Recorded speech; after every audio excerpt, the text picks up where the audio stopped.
Boom. What's up, baby? Fieldhouse American Sports Pub tomorrow, baby. Let's go. Yeah, man. Let's go. Hopefully putting the Mavericks in the dirt. Man, like literally, they could get rid of them tomorrow. They could eliminate them? Yeah, they can. I have the scenario in our notes somewhere, but they can get rid of the Mavericks tomorrow. Put them away. I think OKC has to. Well, yeah, I think that was it. OKC has to beat Golden State.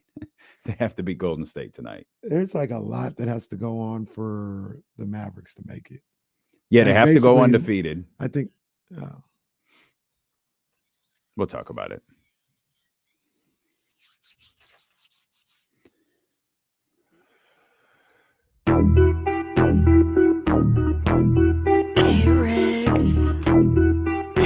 Yeah. We got them screaming D-Lo, KC, D-Lo, KC, D-Lo, KC, D-Lo. We got them screaming D-Lo, KC, D-Lo, KC, D-Lo, D-Lo. We your number one spot. We your number one spot for some sports, huh? Got the city going crazy when we work, huh? We top two, but we ain't two, we in first, huh? And when you need the real, we is who you search, huh? D-Lo, KC, D-Lo, KC, D-Lo, KC, D-Lo. We your number one spot. Young Zell there on the intro as we welcome you in here to the April 4th edition, the Tuesday, April 4th edition of D-Lo and KC. I'm Damian Barling. Acknowledge me! He's Kenny Caraway. Yes, sir. Acknowledge me. So happy that you're here with us on ESPN 1320 on the Odyssey app on 98.5 FM, KRXQ HD2 if you're watching the show on twitch.tv/ESPN1320 or youtube.com/ESPN1320. We appreciate you so much for being with us. We hope that you could be with us tomorrow at the Fieldhouse American Sports Pub. We'll be watching Sacramento take on Dallas, and we'll lay out the scenario later. Oh, but it could be rest in peace for the Dallas Mavericks tomorrow night. We'll talk about that full Undertaker style as the day rolls along. We'll get into that. As Killer Cam would say, I need all of that. All of it. We got it for you. We actually didn't think there was a scenario that this could happen. Oh, no, there is. It's not even a terribly unlikely scenario. We just need something to go our way tonight. So we'll explain that as we roll along. UConn wins their 5th national championship last night. Kenny Caraway, great work on CBS 13 following the game. Shout out Sarah, shout out Jake, shout out Coach Katz. The whole crew out there where we saw UConn get the job done. And UConn was a solid team. They had a tough stretch in the middle of the year. Was UConn ranked heading into the season? I think they were. I think they were. I don't know where in the top. I think 25. it was late. If they got as high as like 4. Yeah, I feel like before the season they weren't. But if they were, might not have been. They might have been ranked. I think they were ranked below San Diego State. But all that preseason stuff is whatever. UConn put together a good season. They put together a really, really good tournament. Dominant tournament. Yeah, they were a problem. That's pretty impressive for that program. It is. So here's the question that was floating around a lot last night. Do you consider UConn a blue blood? Yeah, so that's interesting. I don't know. I don't know. Like they're not San Diego State. Like they're not.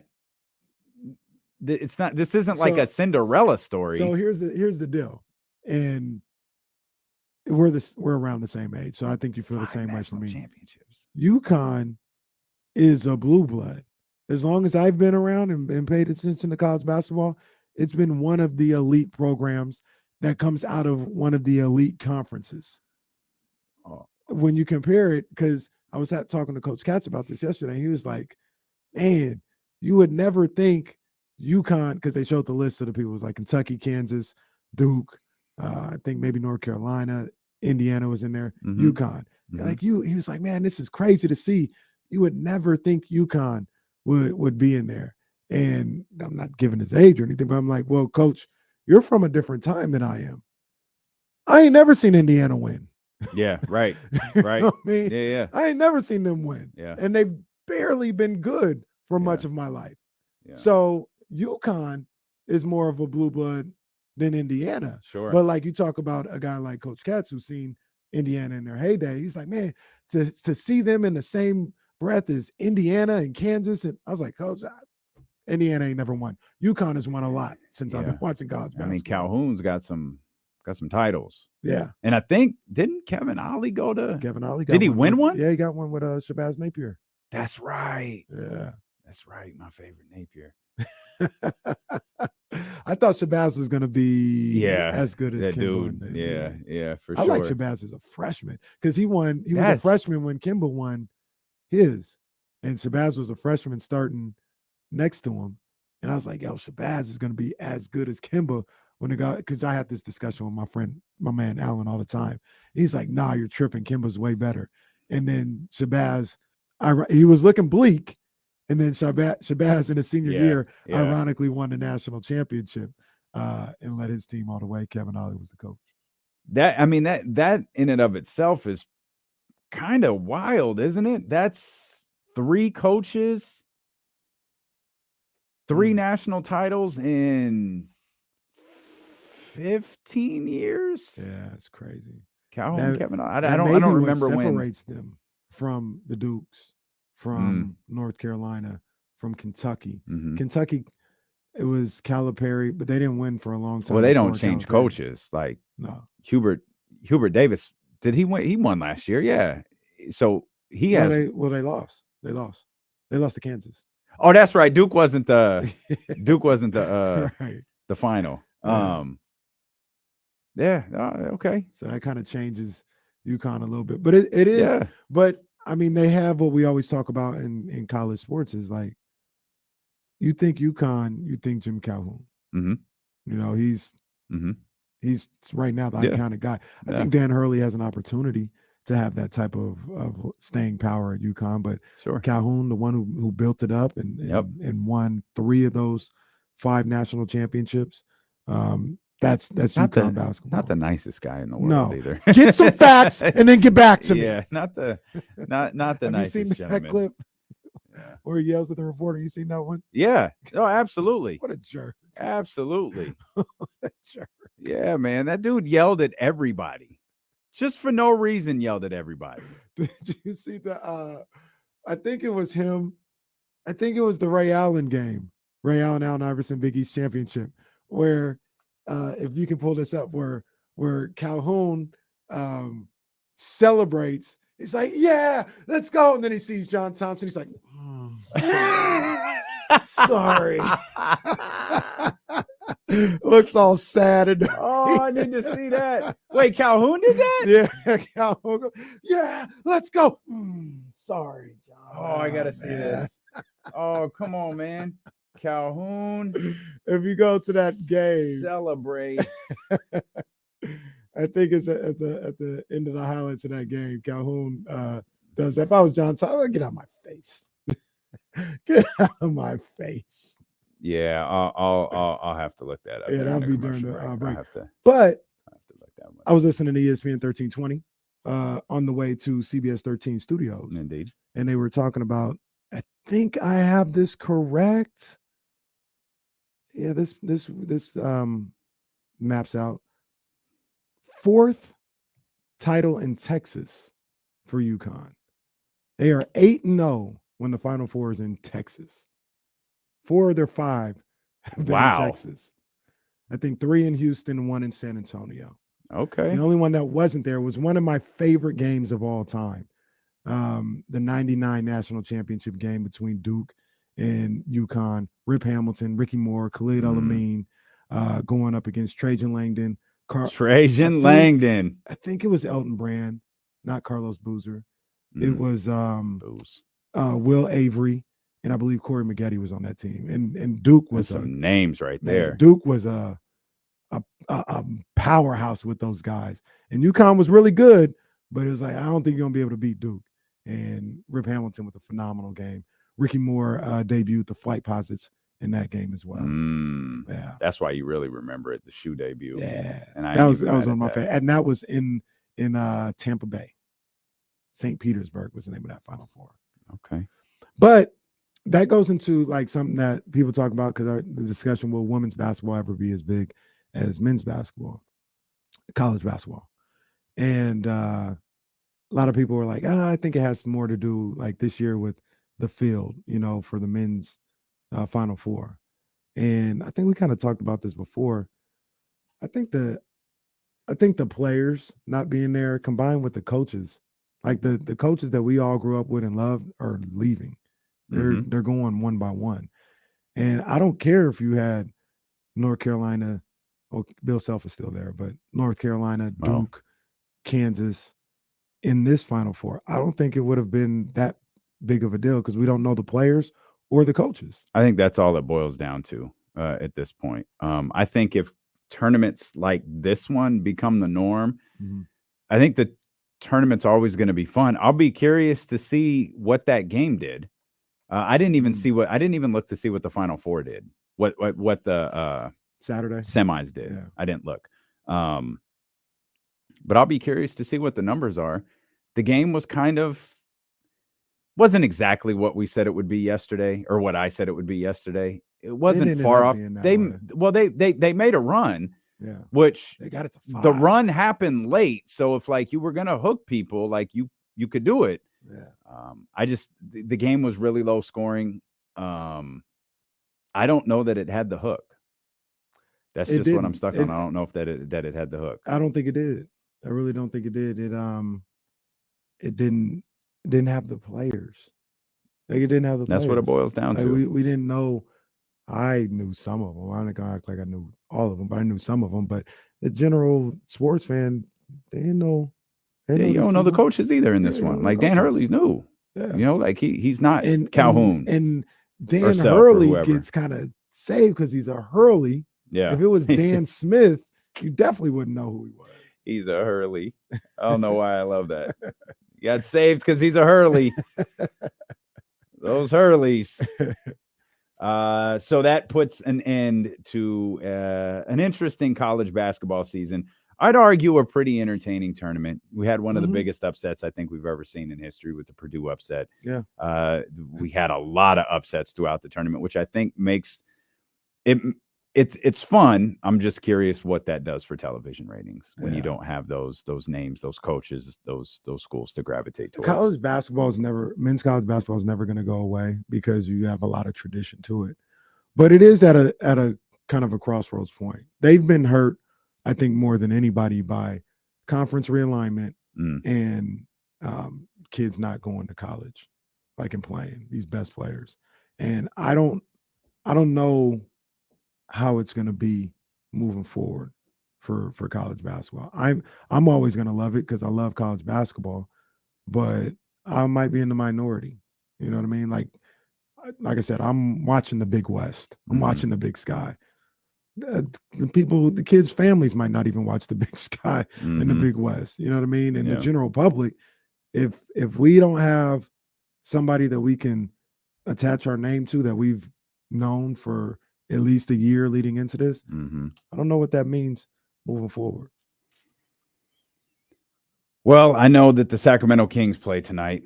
That has nothing to do with UConn winning their 5th national title, but that's the best segue I got. So we'll come back. Will Z's going to join us. We'll preview the game by the numbers. Pelicans playing pretty decent ball right now.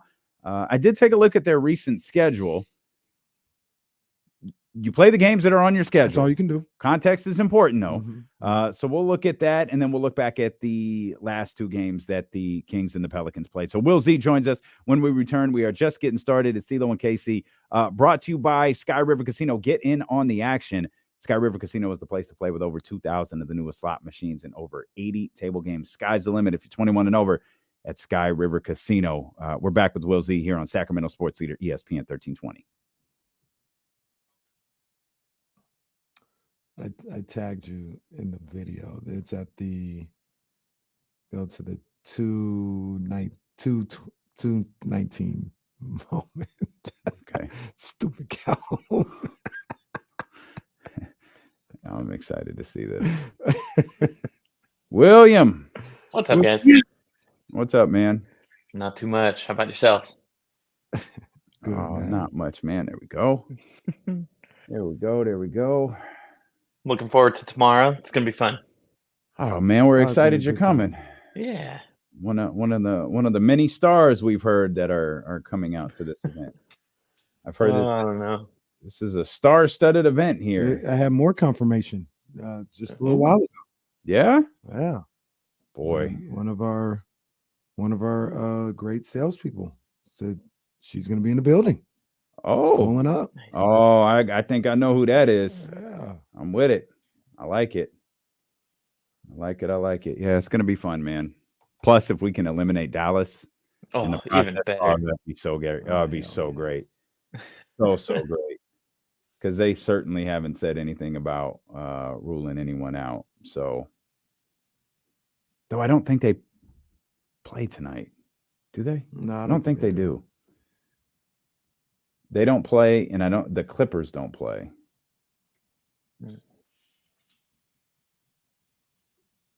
I think it's a tough one for the Kings tonight, though. I do too. I'm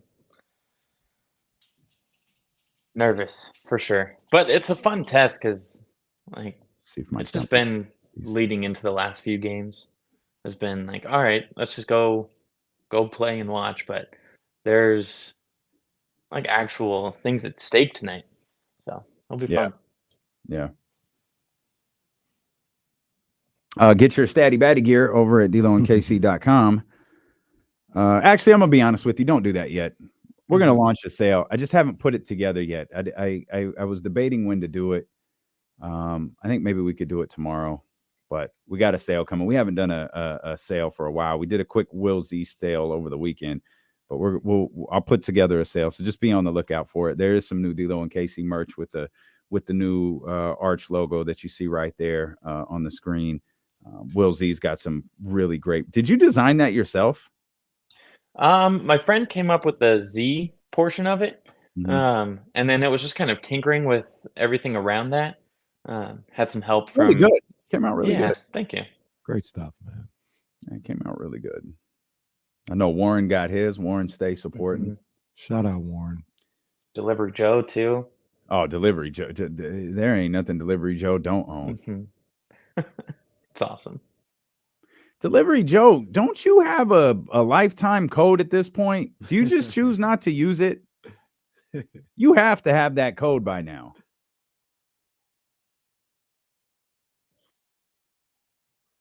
Delivery Joe owns more D-Lo and Casey merchandise than I do. Facts. I think he owns more merchandise than you and I combined. That's amazing. That tag was on Twitter. Oh yeah. I got to see this. That game is crazy. Allen Iverson, Ray Allen. Ooh. Yeah, the 219 mark. That's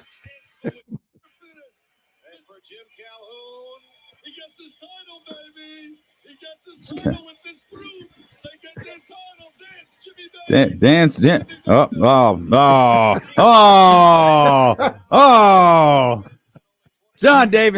John Thompson said, "Kiss my ass." That's amazing. That is amazing. That's tremendous. That's funny. Ricky Moore. See, now I'm watching Duke UConn highlights. That is tremendous. Shane Battier was in that game. Wow. Oh man. Shane Battier, what do they call it? Shane Battier, the ultimate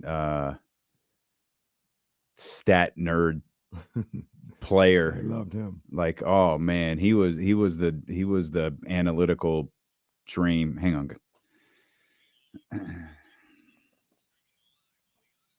Live on the Odyssey app, live on ESPN 1320, 98.5 HD2. We are live on Twitch. We are live on YouTube, and we are live with the Statty Batty, our ESPN 1320 statistician, our man Will Z, who's going to be in the house with us tomorrow at the Fieldhouse American Sports Pub. Well, we've got a game tonight. We've got a game that's got a lot of meaning attached to it for New Orleans, and I'd argue, Will, I think it has something attached to it for Sacramento as well, given the way they played against San Antonio. Perhaps more importantly, given Mike Brown's response to that game, De'Aaron Fox's response to that game, Keegan Murray, Kevin Huerter, everybody who spoke seemed to have said the right things about that defense, Will. But now they've got to put those words into action tonight against New Orleans. Yeah, and it seems like it's one of those games where the Kings' position, and it doesn't really matter if they win in terms of the standings, but it feels like it matters a ton, like you were saying, with just the vibes and going into the playoffs. And it's potentially this could be who you play, which makes it an even bigger matchup for the Kings. And if it's not the Pelicans in the end, it's someone along the lines of the Pelicans in terms of caliber of a team. So it definitely has a good feel going into tonight after the last few games against some tanking teams. And New Orleans, man, they have been scary good. I know you're looking at their schedule, but just looking at the numbers, in the last 8 games, they're 7-1, and they have an offensive rating of 120.6, defensive rating of 103.6. Those would both rank first in the season-long standings. So they've just been killing it on both ends of the floor in the last 8 games. Hey, Will, you put out a list yesterday on Twitter of in lieu of us talking about the Kings giving up 142 to the Spurs, and then Dame found the number of 130 and how the Kings were 1-7 when they gave up 130. Well, you put up a stat of other teams. That's 12th in the league, I think it was, for amount of times giving up 130 points. And like you mentioned, there was some pretty prominent teams on there. Milwaukee was on there giving up 130 plus 11 times. The Lakers gave it up 12 times. The Warriors 13 times. What did all that say to you? Did you read anything into those numbers of just like, hey, this is where the league is at, or do you look at it as, well, the Kings defense really isn't that good, and they need to shape up, and that giving up 130 and being 1-7 in those games proves that. What did you take out of that? Yeah, to me, it just shows that the offense is so much better than the defense.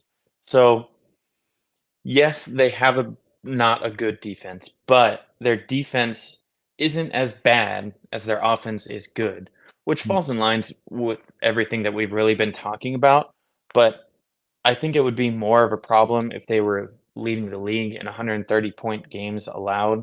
And I want to double check how many they have to see what the discrepancy there is, the 8 allowed versus the number that they have. But if you're averaging 100, or if you're getting 130 points more than you're giving it up, that's still a recipe for success. And I think, like you said, Kenny, the whole league is just scoring so much more. There's been so many numbers where it's like, yes, the Kings have historically the best offense in the NBA history, but there's a lot of other teams that are right behind them that are also in that like top 5 to 10 ranking for best in NBA history. So offense across the entire league is just up. Yeah. The Spurs gave up 130 points or more 26 times. 2-24. One of those 2 was on Sunday. Will, was the number you want to look up how many times the Kings have scored 130? Yes. I think, and I have a bunch of numbers, and I'm generally wrong with this stuff on the air because I'm trying to count it while we're doing the show. I believe they've done it 24 times, and you can fact check this, but I think they've done it 24 times, and I have them at 21-3. I have it at 21, and that's from StatHead. The 21 games? 21 games, yeah. 18-3.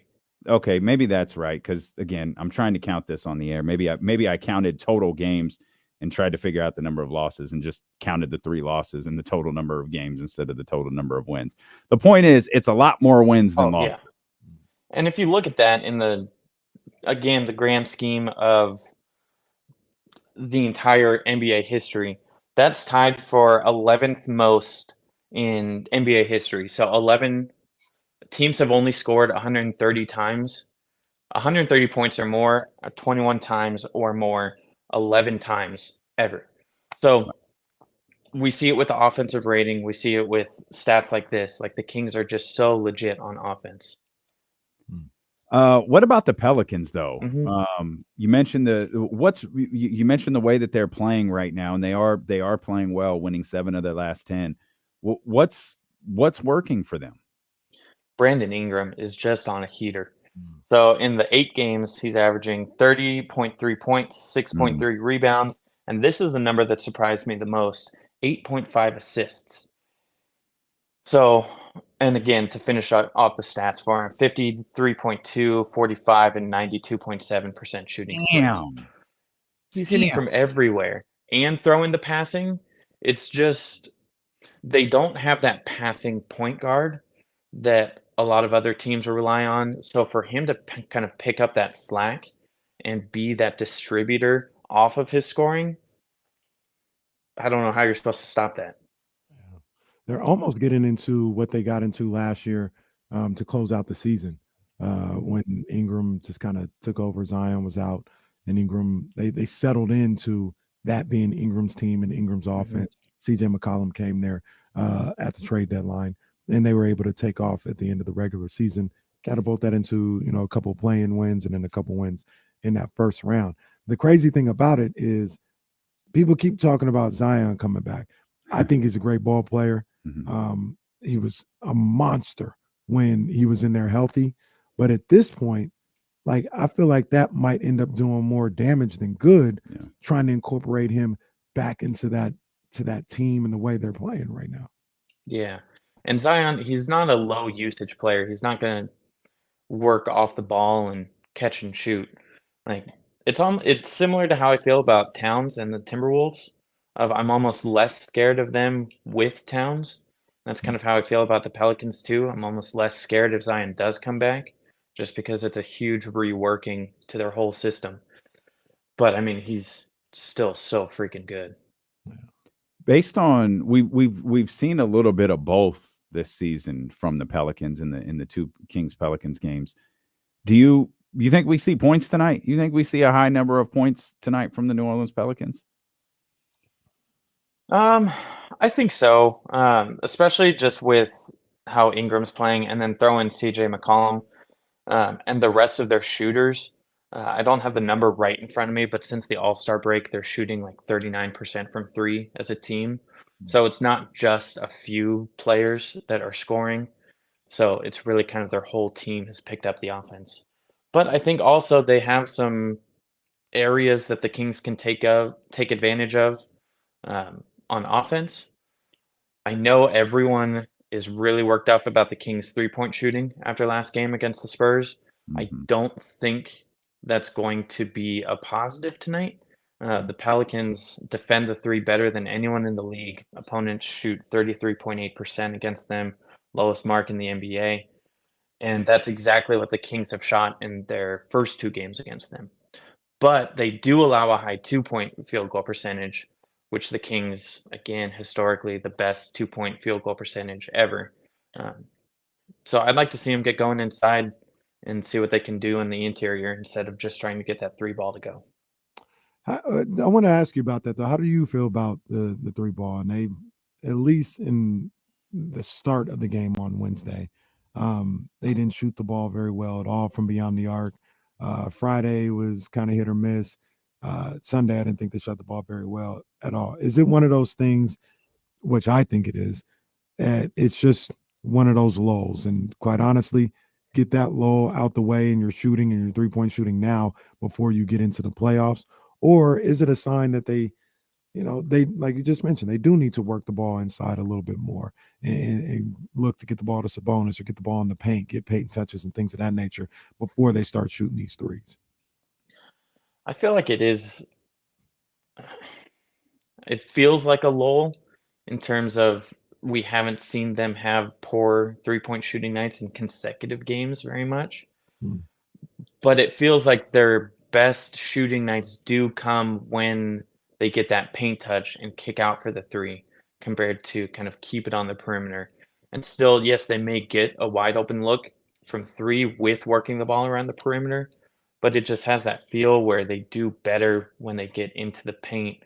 Maybe not shoot in the paint, but at least kind of work the paint and get teams in rotation. But I'm not too worried because we don't see a lot of dips like that in a row. Feels like a fight tonight. It does. Yeah, it feels like a fight tonight. And part of that, I think Sacramento has something to prove to themselves. But I also think New Orleans is fighting for survival here at this point. Yeah. I mean, there's a really, really high New Orleans is going to make the play-in. It's a stretch to think that they're not. And probably by the end of the night, it really could just be down to Dallas. Dallas could be the only team to get in. And as we said, Sacramento has the opportunity to bury that tomorrow with some things going their way tonight. But the Pelicans have a real opportunity to get into the 6. Like the 5 and 6 are really wide open. And New Orleans, I'm sure, is very, very, very, get to 6. That's the mark. Get to 6. The Pelicans, Brian Windhurst, he's probably reporting it right now on NBA Today. Pelicans want to take on Sacramento. Especially if they win tonight. Oh yeah. Well, from Mark Spears, from what Mark Spears told us, that's the Timberwolves were chirping following their victory at the Golden One Center last Monday. The Timberwolves fighting for their lives right now. Well, yeah. Well, they did get beat by the Blazers. Like that version of the Blazers. They got beat by them. That's rough. Oh. Save your chirping for after you make the playoffs. Do that. Will, appreciate you as always. We'll see you again tomorrow. Appreciate it, guys. Have a good one. All right. It's our man Will Z right there. Check out his great work over at ESPN 1320.com. I cannot get this graphic on the screen right. I swear to God. Which one? This is look, join us tonight at American. Well, it's not tonight. So that's okay, because I loaded 2 of them. Join us today. Jesus Christ. That's pretty funny. Join us tonight. Join us today. Nope. None of them say join us tomorrow. Y'all don't realize it's literally a 4-person radio station. It happens. We fighting for our life over here, and I can't even get our bosses to return people's calls. Can't even get them to call people and get to know them. Kim, do better. It's not Kim. Kim did her part. Kim did her part. Someone just ignored something on their calendar. They were just like, "Hey, I'm supposed to call." It's from D-Lo. Forget it. I'm not doing that. I've got to go to Bennett's again and get more French fries. Pelicans, Bennett's, man, y'all need to be part of the team. They man. really do. I'd like Bennett's. If y'all listening, what are we waiting for? We could literally walk to. You should be the show's second biggest sponsor. Come on, Bennett's. Right down the street. We neighbors. We family. We take care of each other. We need an NIL deal. That's right. Indeed, we do.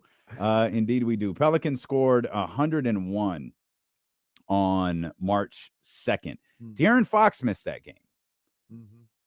The Pelicans scored 136 on February 5th without Brandon Ingram and without Zion Williamson.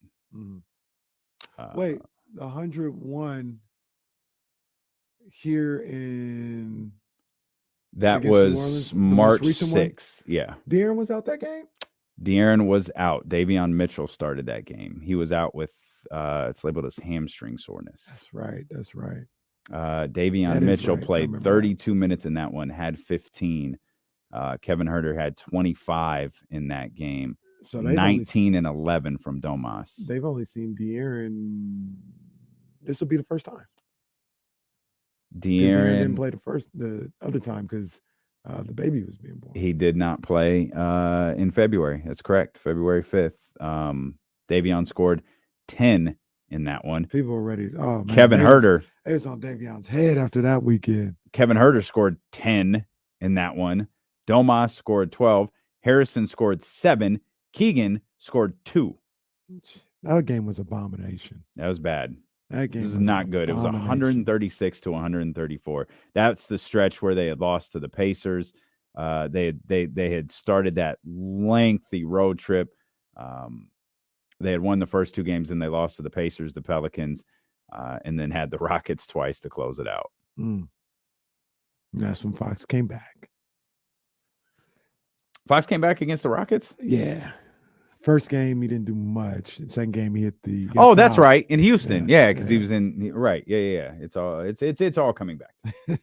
That's right. Yeah, I mean, you say it's going to be a fight tonight. I think so. I feel the same way. I think New Orleans, regardless of who they have been playing, they're playing better basketball. They're playing confident basketball. Yeah. And I think the Kings are, they're going to be kind of cross as two sticks I after hope so. what happened on Sunday and Mike Brown had to say about the squad. So I think they're going to be ready to go, man. I was a little out of pocket for the remark about the schedule because the Pelicans, they've beaten the Clippers a couple of times. They beat the Nuggets. But you also see games like they beat the Blazers, they beat the Hornets, they beat the Spurs, they beat the Rockets, they beat the Blazers again, they beat the Mavericks. So I'm a little out of pocket.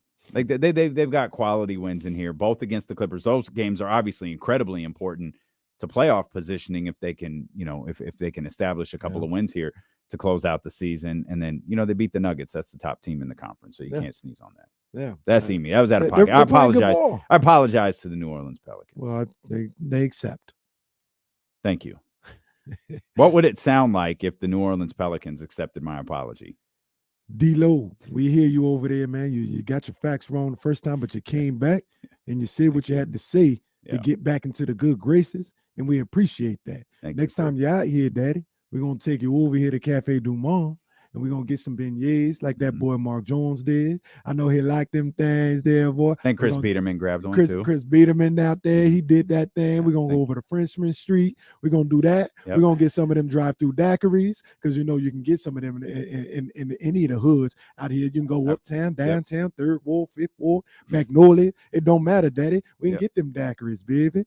I recognize it's my fault for leading you into that and just letting you but I do appreciate that you smelled exactly what I was cooking and launched into it.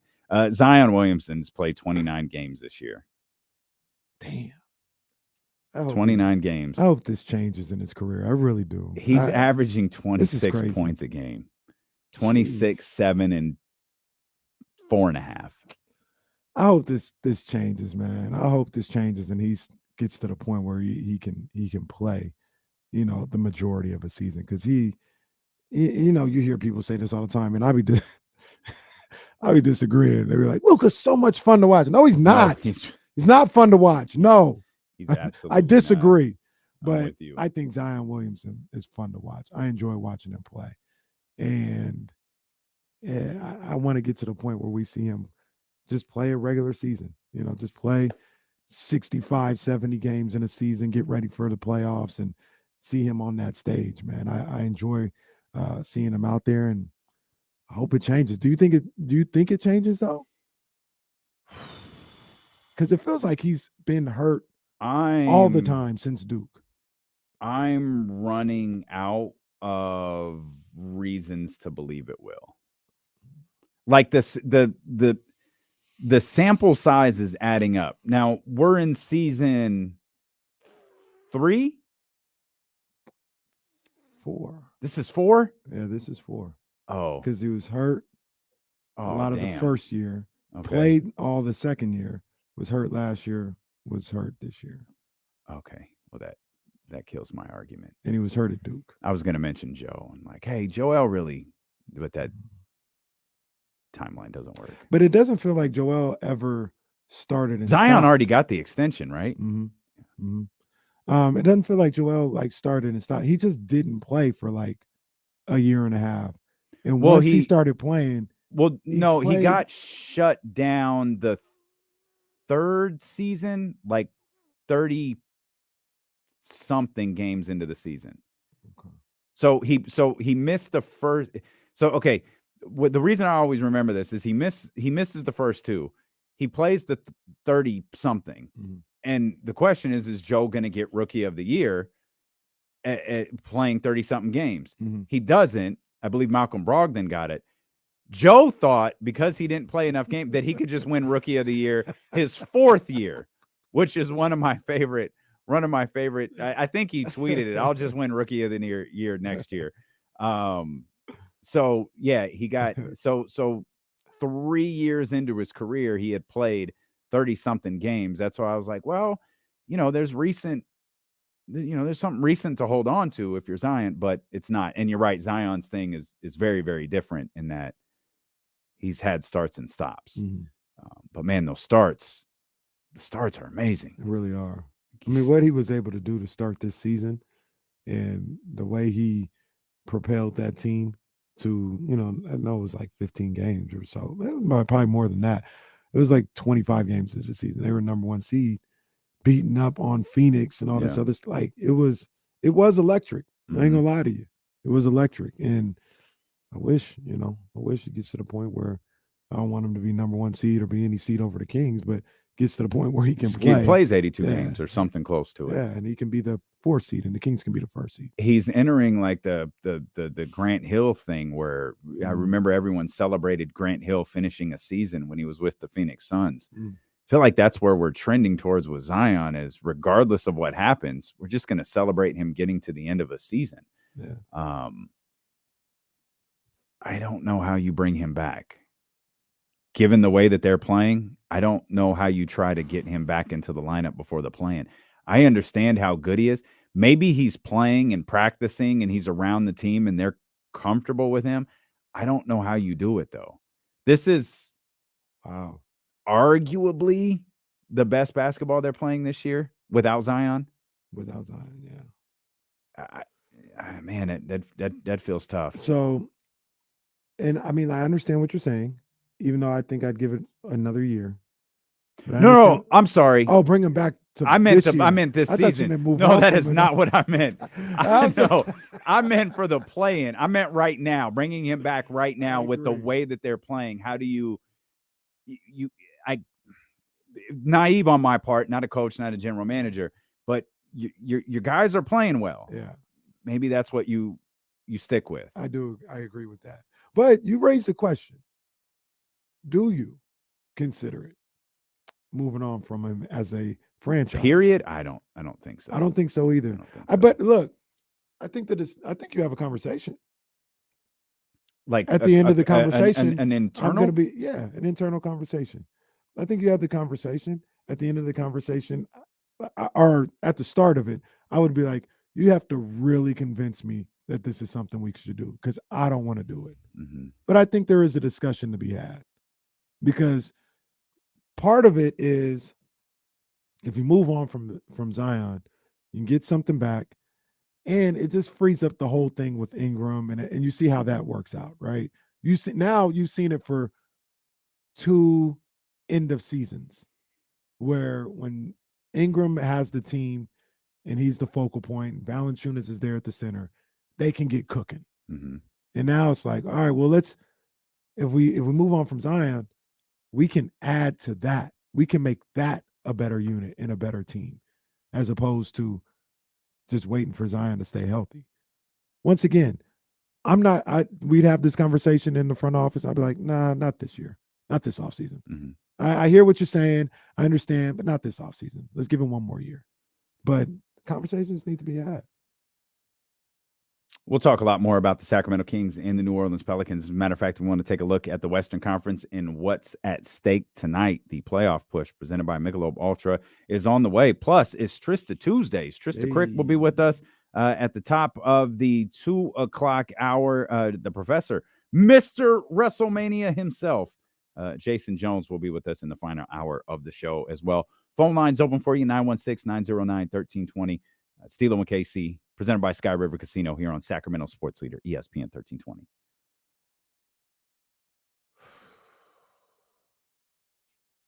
All right.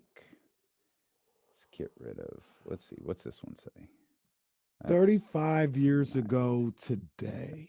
Let's get rid of. Should I save this for the air? 30, you said 35 years ago today? Yeah. 35 years ago. I think I'll save all this for the air. Okay. This is funny.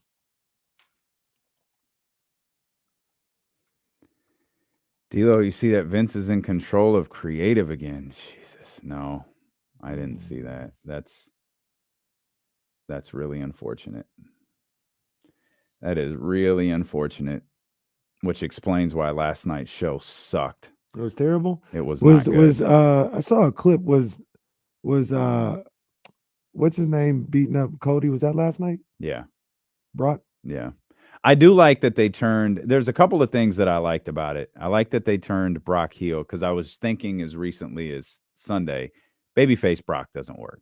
And he can't talk. Like not having Heyman is a huge disadvantage for him. Now, the key to making this thing work, in my opinion, with Cody is don't let Brock talk. Just let him beat the shit out of Cody over and over and over again. That's how you do this. You have to present Brock as a monster again. And every time Cody cuts a promo and Brock comes out, he doesn't talk. He just beats the crap out of Cody. That's it. Does this get him out of the I mean, you can always bring him back, but does this get him out of the title? Yeah, so to me, this starts the rebuild of Cody a little bit, and slaying Brock Lesnar is a good start. So will it be done by SummerSlam? Will he come back around to Roman by SummerSlam, possibly? He could. Because the first thing I thought was they just opened up the door for Seth. So I think there's more Seth on the way. They didn't do anything with Seth last night at all. Okay. Well, they marched him out there and the crowd sang his song. And it looked good, but they didn't do anything with him. Like, he didn't even say anything. He just stood there like this. And the crowd, he stood like this. And the crowd went, they did the whole thing.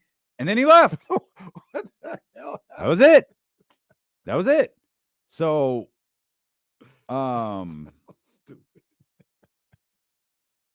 they did do one thing, though. They planted the seeds for the Usos being out of the bloodline, which opens the door for Jay for your thing again.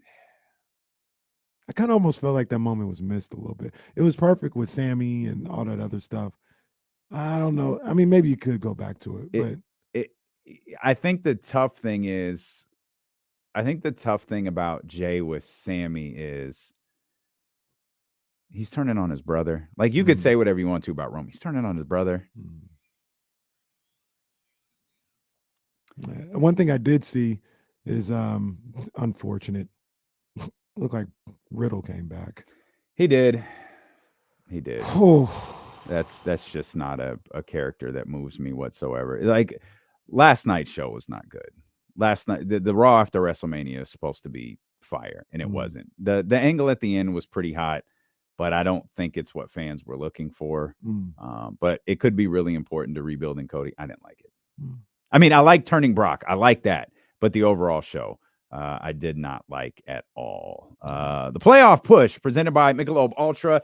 It's only worth it if you enjoy it. As we look at the playoff picture, here's a couple of notes from around the association. Number one, there's rumblings that Andrew Wiggins could play Friday at the Golden One Center in Sacramento, California. It's been a while since he's been on the floor, but Andrew Wiggins is back with the Golden State Warriors. We know that for sure. And if he doesn't play Friday, he may play in the closer on Sunday.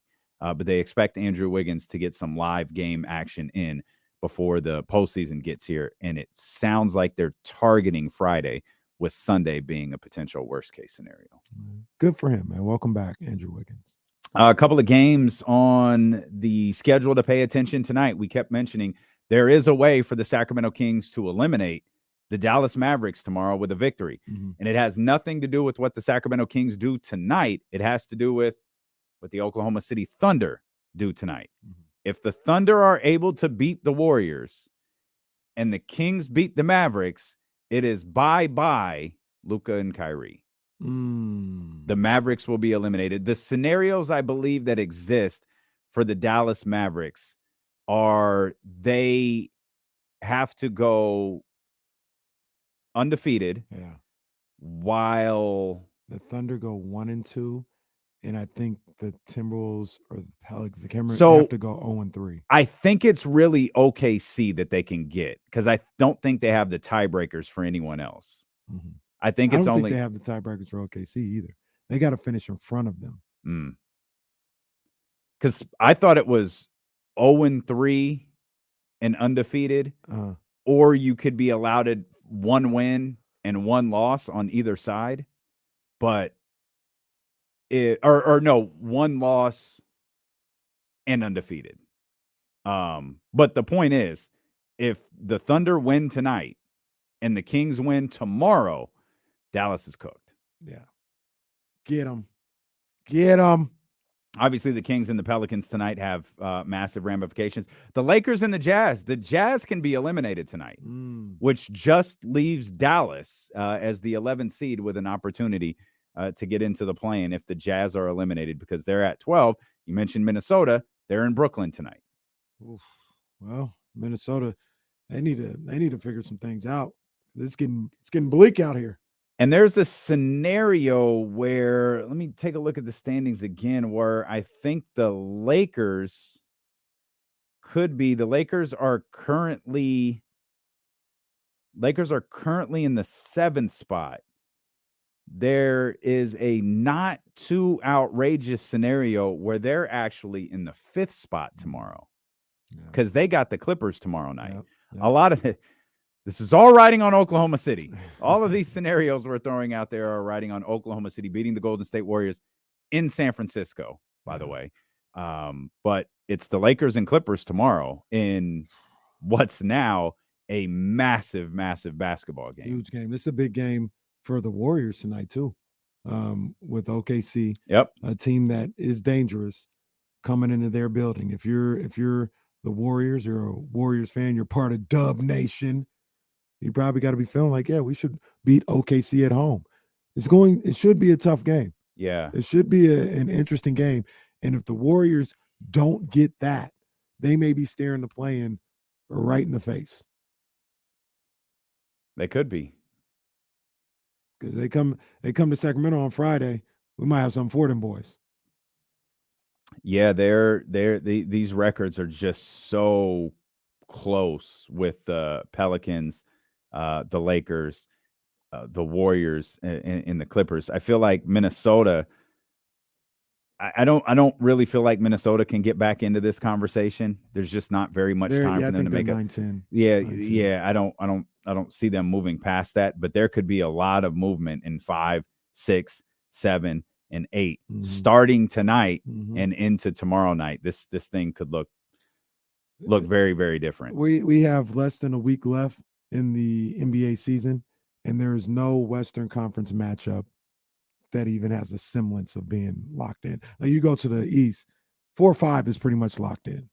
3-6 is pretty much That's locked Cleveland at New York. That's Philadelphia at Brooklyn. Those are pretty much locked in. Yep. You just got to worry about the play-in situation at that point. Yep. The West has none of that. None of that. And we're not going to know.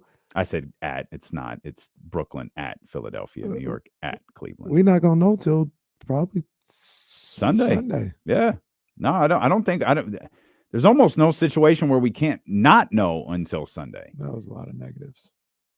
No situation where we can't not know.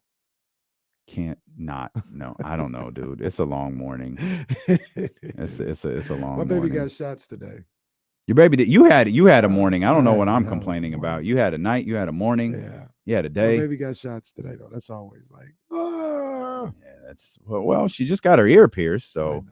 The shots were different, though. Did she have the delayed reaction? I heard babies had- sometimes yeah. have the delayed reaction where they get the shot. Reese had And- the biggest delayed reaction. Like, I remember, I'll never forget his. I was holding him. He had a little passy in his mouth. The syringe goes in. His eyes get big.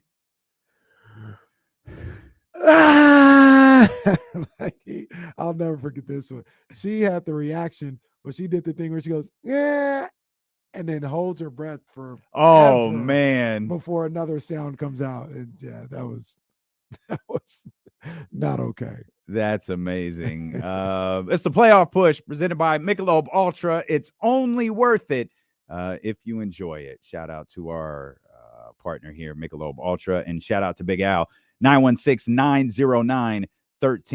What's happening, Al? Well, first of all, Casey, thanks for just making me try to feel good yesterday, and there was hope. D'Lo, being the smart man that he is, along with me, said there ain't no damn hope. Better Wouldn't hope with team. what? What'd I do? What I make you feel good about? You gave me hope. Okay. Oh, San Diego State. They got it to 5 with what? 5 minutes to go. Yeah. They had the place rocking when that happened. They did. Yeah, that's it. So I'm going to get the Kings. I'm just rooting for the Kings. When you play the Warriors, just please put us smack down. I am so sick and blanking tired of Warrior fans. Whoa, language out. Blanking. That's strong language for you. Yeah. And this Wiggins thing, I don't know what it is, and so God bless him if it's something serious, because that's the weirdest deal about what's really been going on for him for the whole season. Yeah, very odd. Hey, Big Al, before you, I don't know if you're still there or not. Man, you got to come out to one of these watch parties, man. We need to see Big Al. We got to meet Big Al, man. You got to come out there, bro. Yeah, I was going to come see you when I think you guys were going to be out there at Hagen Oaks for the golf thing, and I think maybe that was no. Al. Come on, Al. No.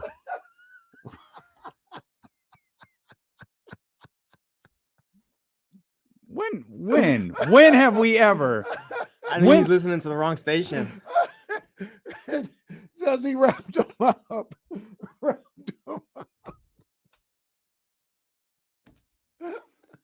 I love you, Al. I don't know what you're talking about. I mean, this is not Carmichael D'Lo and KC here. KC Mars. Your name wouldn't even be on the show if that was the case. Yeah, we're not at Hagen Oaks. Do the most work, and your name out there. Well, we'll be at Fieldhouse American Sports Pub tomorrow, Al, if you want to come hang out. Beginning at 5:00 for the tip of Sacramento at Dallas. So again, Al, if you're still listening, that is the Fieldhouse American Sports Pub, not Hagen Oaks. No, we're not at Hagen Oaks, man. But get out to one of these things, Big Al, man. We got to link up with you, big dog. Big Al would get a pop. Manny got a pop. Big Al would definitely get a pop. Oh, TC. That might have been the best part of the whole day. When TC made the run in, he's hugging everybody, and then the murmur starts going around. Wait, that's TC? That's TC? And everyone gets loud and starts clapping as that man's trying to run back out of the casino and get to his job. Work. Yeah. Shout out TC. TC got to pull up on us too, man. Got to. The game. Everybody be there at 5:00 for sure. Game time. We'll be there before 5. Be there a little earlier. Game time is 5:30, so we'll be there for a while. Yeah. We'll be hanging out for sure, man. So. Again, that's Fieldhouse American Sports Pub. We are excited to see everybody. We know that the live broadcast at Sky River was tough because it was a work day for so many. And I know many of you took the day off to spend with us, which we are eternally grateful for. But hopefully with a 5:00 start, you can come through and hang out, and we will get another watch party scheduled here as soon as possible so we could spend some time together during the playoffs as well. Ramsey, stop it, bro. Stop it, bro. He's being a bully, man. Ramsey, stop it. Ramsey needs to chill. I don't know why. Stop. Ramsey's a chatty house bully. He is. And when you meet Ramsey in real life, he's really nice. Man, he's just a chill dude with his mask and his Kings t-shirt on, man, and his basketball shorts. Ramsey needs to stop it. You're listening to D'Lo and Casey on KIFM West Sacramento, 98.5 FM KRXQ HD2 Sacramento, ESPN 1320. Always live on the free Odyssey app, live with Trysta Krick at the top of the 2:00 hour. I just want to pay this off real quick. Yeah. 35 years ago today, GOAT emoji. Michael Jordan did this to the bad boy Pistons on national television. 59 points, 21 of 27 shooting, 17 of 19 from the free throw line, 0 of 1 from threes. That's 2 free throws. So that's wild. 60. That's wild. 0 of 1 from 3. 0 of 1 from 3. 6 assists. I only bring this up because quote tweet at Isaiah Thomas. 35 years ago, I led my bad boy Detroit Pistons to the NBA Finals. It all depends on which story you tell and sell. Isaiah, stop it. Isaiah is is scorned. Stop it, Isaiah. Like First of all, you didn't win a championship today, so that's the reason why nobody's talking about that. I saw the clip today. Charles Oakley was on All the Smoke. He said Isaiah's mad because Michael Jordan took his city. No, that is. I've heard that before. Where Isaiah is Chicago, west side of Chicago. He was the guy. They loved that. He was the son of Chicago. Yeah. And then this 6'6" guy from North Carolina comes there, takes the city by storm. And not only did he take the city by storm, they were backing him instead of Isaiah when it came to winning time. No pun intended with the Lakers. But Isaiah became the villain in his own city because of this man. And yeah, I think that honestly does have a lot to do with it. Zeke, they don't love you like that, bro. And part of the reason is this. Yeah, he'd need to stop this. Like, this is the reason. He definitely stop needs to it. Stop this. I like Isaiah Thomas more than most, but he need to stop a lot of things. But he need to stop this. Collins does bring up an excellent point. I'm not as sharp as I used to be. Legit just can't find it. I know Father it's Time here. got dealing on the hotkeys. Yeah, I just can't. It's just not here anymore. It's there somewhere, but it is tough because they all are blue. Yeah, it gets wild. It does get wild. I speak from experience being over there. Hell, I missed the intro the day you were gone. Yeah, I wasn't gone. I was so used to it just playing. The ID played, and I was like, yeah, KC just sitting there like he's got nothing to do. Oh, that's me. Well, just so we don't, just as Kenny said, just to pay it off. He led the state of Chicago in scoring. Illinois. Oh, okay. I was about to say, state of Chicago's wild. It's different when it's the state of Illinois. Shout out Reggie. It's almost Reggie season. Oh man, playoff season, Reggie season. Why don't the Kings get a Reggie Miller game? You know what? That'd be it's that'd be the sign that we're still not there. No, that's the sign. Correct. That's the sign we're still not there. Who is there? I think he's the number one though. Is he? TNT. Well, that's Harlan, right? So yeah, I guess it is Harlan and Reggie. Harlan and Reggie, but who's that's the other one? I think it's Brian Anderson. Brian Anderson's one, and Stan. No, Brian Anderson's two, I believe. Yeah, Brian Anderson and Stan. Yeah, that's It's two. Well, they've been here. We'll take two. We'll take two. I want Reggie in Sacramento, man. I want Reggie in Sacramento. How many players do you think Reggie knows on the Sacramento Kings right now today? Not the day of the game, not the day before the game. How many do you think he knows right now today? 3. Do you think he knows Kevin Huerter is on the Sacramento Kings? I think he does know. I said 4. Well, Kevin Huerter shot in the 3-point contest, so he probably does. Are we gonna get more like announcers messing up the Kings players' names in the playoffs? Like, are we gonna get like that's a good question? Well, do you think Metu plays in the playoffs? Because they'll screw up Metu. But you think they know the other 8 guys like Reggie Miller and them? They know. I don't think. I believe Kevin Harlan does, or will. I don't think Reggie Miller will. I think. Well, we know Brian Anderson and Stan Van will. We thought they might knew Trey Lyles, and they called him Kevin Lyles. They called him Kevin Lyles. We've had Kevin Lyles. We've had Terrence Harris the third, I believe. The third. Terrence Harris. Who else did we have? Keegan Bradley. We had Keegan Bradley. That was NBA. Was it Jessler Edwards? Yeah, there was. Yeah, because I knew we were close to starting 5. So there's our 4. Yeah. We need one more, and it would be Metu. It would definitely be Metu. Mitch on the call. Yeah. Yeah, they're getting that wrong. Yeah, I can't think of another name they would. They'll get Fox, Sabonis, Barnes, and Huerter, and Monk because he played for the Lakers. Yeah, it's really down. It's really down to Chimezie. You think they're going to call Davion Donovan? There you go. I mean, they know that doesn't count though. Yeah, you guys have they done know that. who he is. They just messed up his name. Yeah, I do think we'll get a Donovan Mitchell reference. Does TNT only get the West, or can we get some ESPN people messing up names? I think No, they get everybody. Yeah. It just depends on the day. Yeah, I think they only get isolated during the conference, right? Yeah. Everybody. It just So when we go to the conference finals, I don't know which one has the I conference think finals it's ESPN. this year. I think it's ESPN. Can we just get Mark to call? Okay. Like, can you just get Mark to call the game? It'll be during halftime. I'm gonna put my money on Jalen Rose messing up someone's name. That's my Jalen pick. Rose ain't gonna say nothing because he ain't said nothing. Jalen Rose is just going to sit his ass there and be quiet. That's what he's going to do. Jalen has lost any right to talk about Sacramento. He absolutely has no right to talk in the city of Sacramento. He just sit there. He might be the one to drop a Keegan Bradley reference. I saw it on NBA.com. It's Keegan Bradley. Now, I do want to say this, though, Damian. Settle down here with Jalen. He still is a Michigan man. Show respect.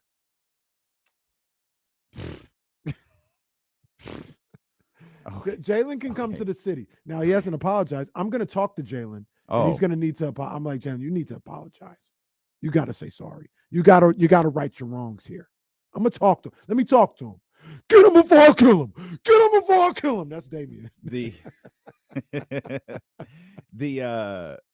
The one of the great clips was Domas and De'Aaron on NBA Today, and Jalen just like lurking in the background, like just not taking part in any discussion that's happening at all. So we're gonna talk about what you said, Jalen? No. Malpractice. Halliburton fan club. I swear to you, watch it back. He doesn't know Tyrese's first name. He absolutely doesn't know. But he healed. Flamethrower. Jacoby, yeah, you'd have to explain yourself. But they all get an opportunity. They all get an opportunity. He's had an opportunity and he ain't said nothing. Well, I'm trying to defend him, but he ain't had an opportunity. That's your boy. He's not doing what he's supposed to do. I can only defend him for so long. Well, my allegiance rides with the defend Kings. him. Well, he's a Michigan guy. Okay. He is a Michigan guy. Fab Five. Just blindly defending Michigan people, huh? I mean, not necessarily, but that's what it feels I'm like. giving him an opportunity. I'm trying to stall him out. But if he ain't doing what he's supposed to do, there ain't nothing I can do about that. I took it to the committee. If he's not doing what he's supposed to do, ain't nothing we can do. Who's the committee? Us. Okay. That's what I thought. That's what I thought. The Chatty House Committee, 916-909-1320. If you want to get in on the phone lines and tell us how you almost came to see us at Hagen Oaks one time, that would be terrific. Again, 916-909-1320. Lots of people taking part in the conversation over in the Chatty House as well. I'm not going to bring this conversation up again because we had it, and we've had it with Trysta, and I kind of know where you stand with it. So I'll isolate it just to tonight. Okay. You think Oklahoma City can get Golden State tonight? Yeah, absolutely. At the Chase Center? Absolutely. That's why I say it's a big game. And the Golden State going to have to be ready to play. Does it? This is okay. I recognize there could be some stupidity behind this question. This is a bad loss for the Warriors if they lose tonight, right? Yeah, it is. Yeah, absolutely. Given not because the Thunder are a bad team, but the circumstances. You're at home, and you're at home. Yeah. You've been really, really good at home this year. Like as bad as you've been on the road, you've been the complete opposite at home. I think they're like 31-9 or something. Goodness gracious. So like, yeah, you got to find a way to get 32-8. 32-8. Good night. And 9-30. That is insane. 32-8 and 9-30 are the home away splits. That is that's the irresistible force meets the immovable object when the Golden State Warriors play at the Golden One Center in the playoffs. Yeah. Kings don't like winning at home. Warriors can't win on the road. Which is it's a bit of a I wonder if there's because the Kings are essentially a 50-50 split, right? 23-17, 24-14.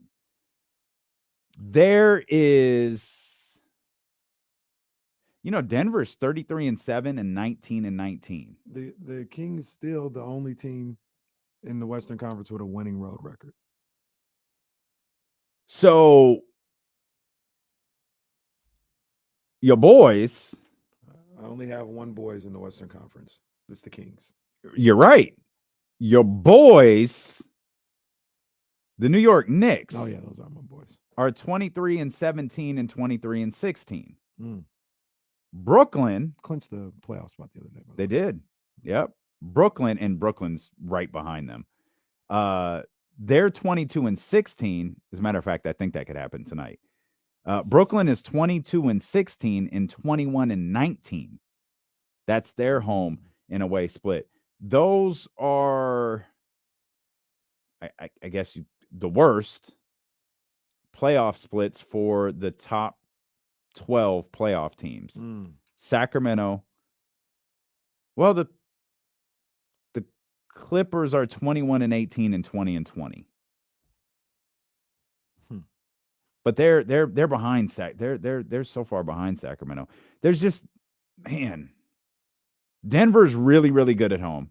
Memphis is really good at home. Milwaukee is really good at home. Boston's really good at home.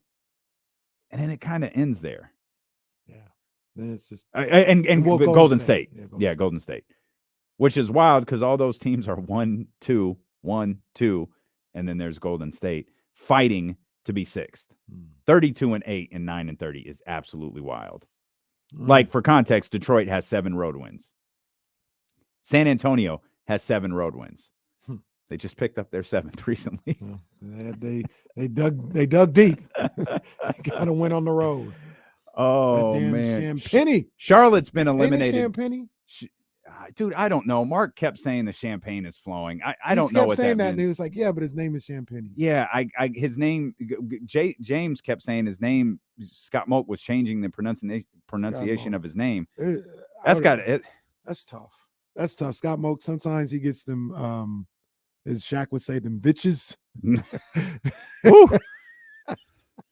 Ooh, them, Lord. And Scott be on it. I don't know. I could do it.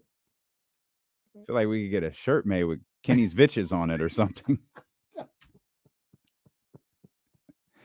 Vitch better have my money. Sorry, I'm hung up on Kenny, this. You know what that is? SLM.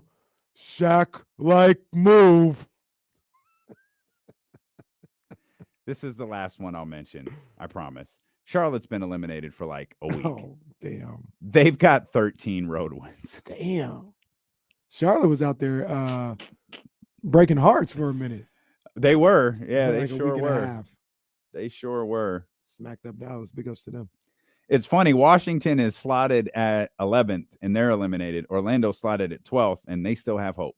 That is bizarre. I'm sure the tiebreakers are involved right there, but we're getting down to did you see Toronto? Well, that's interesting. Toronto's the only team in the entire league that's clinched a play-in spot. What? No one else has clinched a play-in spot, but Toronto has. I don't know why it's listed that way.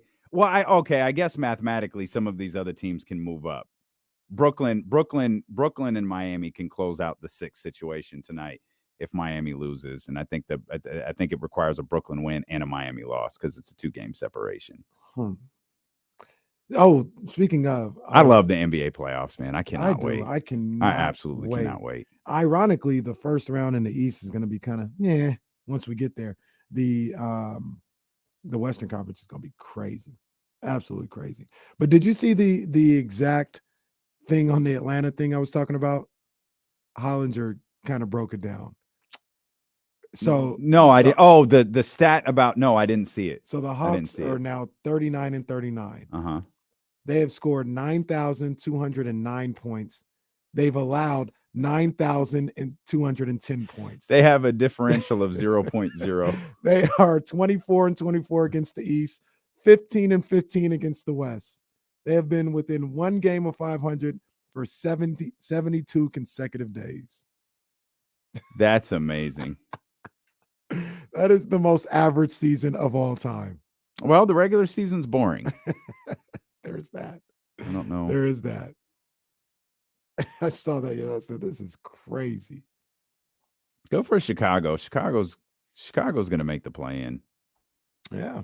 They fought. This is more indicative of who Chicago is than what they did last year. I'd agree. What if that happens to the Kings? It's all right. Well, you still have an opportunity to get to the playoffs. I'll be okay. Okay, that's a question. They're under 500 though. Chicago is under 500. That's a question worth that's worth talking about. And we will. We also mentioned there were some changes to the collective bargaining agreement. We got into some of them with James Ham yesterday, but there's a lot. Still don't understand what Draymond's complaining about. I don't either. We'll talk about that when D'Lo and Casey return here on Sacramento Sports Leader. D'Lo and Casey brought to you by Sky River Casino on Sacramento Sports Leader, ESPN 1320.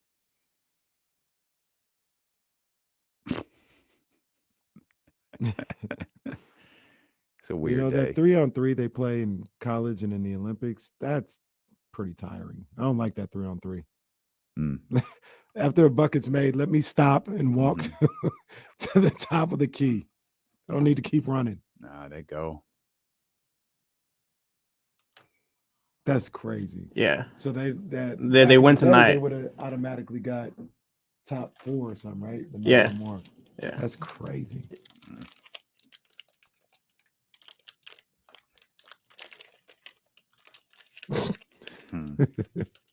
This one does though. I agree. I think this one does, but after that, we're not like, don't do that again. Well, no, I mean this division though. I think that's different than the Southeast. Yeah, because the teams are tougher, I guess. Yeah. Is it the toughest one in basketball? I know the Atlantic is pretty tough. It's the Atlantic and the Pacific, really. The other ones I barely can name anyway.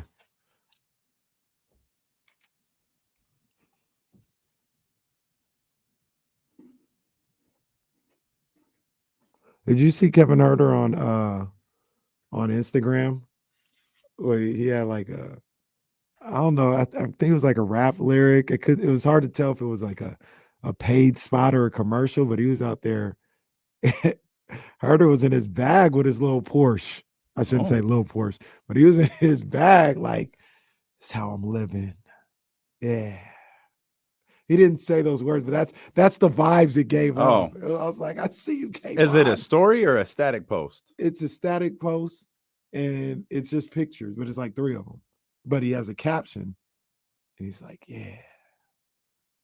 Once again, I'm using that voice, and he didn't speak at all. I don't know if that's how he sounded, but that's how the pictures and the caption read.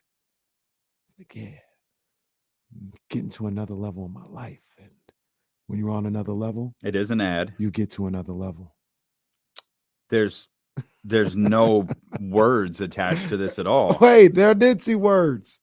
No, it's just pictures. Yeah, with him in the Porsche in the rain. Yeah, it's just pictures. Man, that means he wasn't filling the caption though. Well, he wrote time to switch it up. Yeah, time to switch it up. But that's time not the same as what you're doing. Like, yeah, well, yeah. Time to switch up with him sitting on the hood of the car. but then he gets happier this after. Man got to deal Thanks to Porsche Drive, I can swap my 911. This man got to deal with Porsche. Oh, there's his other post down here. No, I think it was in April or April 25th. Yeah, it's not today. Are there kids here? Are there kids here? Oh. Did you miss what he said? No, what did he say?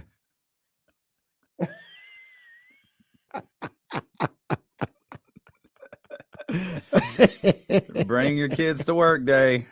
We're gonna have them like the pictures they be having Kyle Shanahan and Sean McVay. Just holding them up. If someone don't have that Photoshop ready, they failed.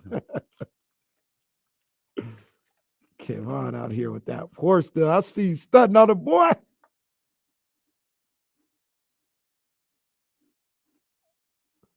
Stop playing with these boys out here, Kevon. Kayvon.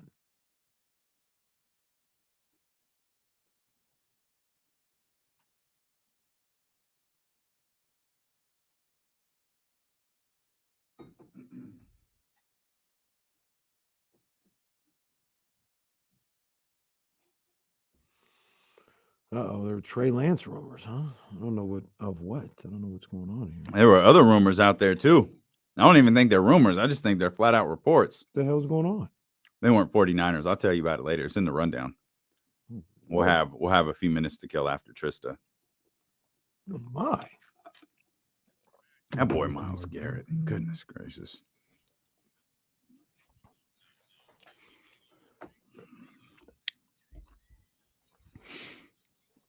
Hey, man, go ahead. Because I just wanted to get this out the way. Okay. If I can. Because we talked about it. We had our thoughts on it. And I swear I'm not doing a Barry Horowitz. I'm not patting my back. I just know. Mm-hmm. I just know. Mm-hmm. Caitlin Clark, the ESPN just now. I don't think Angel should be criticized at all. No matter what way it goes. She should never be criticized for what she did. I compete. She competed. It was a super, super fun game. I think that's what's going to bring more people to our game. Told y'all, Caitlin is That's hooper. Almost verbatim what you said she should say. She a hooper. She wasn't tripping off that. I think Caitlin was listening yesterday. I think she was. I said everybody, not everybody, all the people that have a problem with it, they have more of a problem with it than Caitlin did. Because Caitlin a hooper.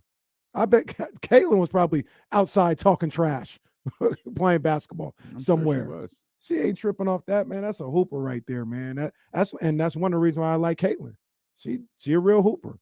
So, like I said, all them people that are outraged by it, the person that it happened to ain't even tripping because she knows what the hoop culture is all about. And shout out to Caitlin for effectively saying, I am not riding with y'all. Yeah. I do not want you on my team. Facts. Get out of my face. Yeah. I was going to come back from the commercial saying hockey sweaters are really in. Who got a hockey sweater? Everybody. Oh. I mean, Shay's rocking them hard. Shay, I'm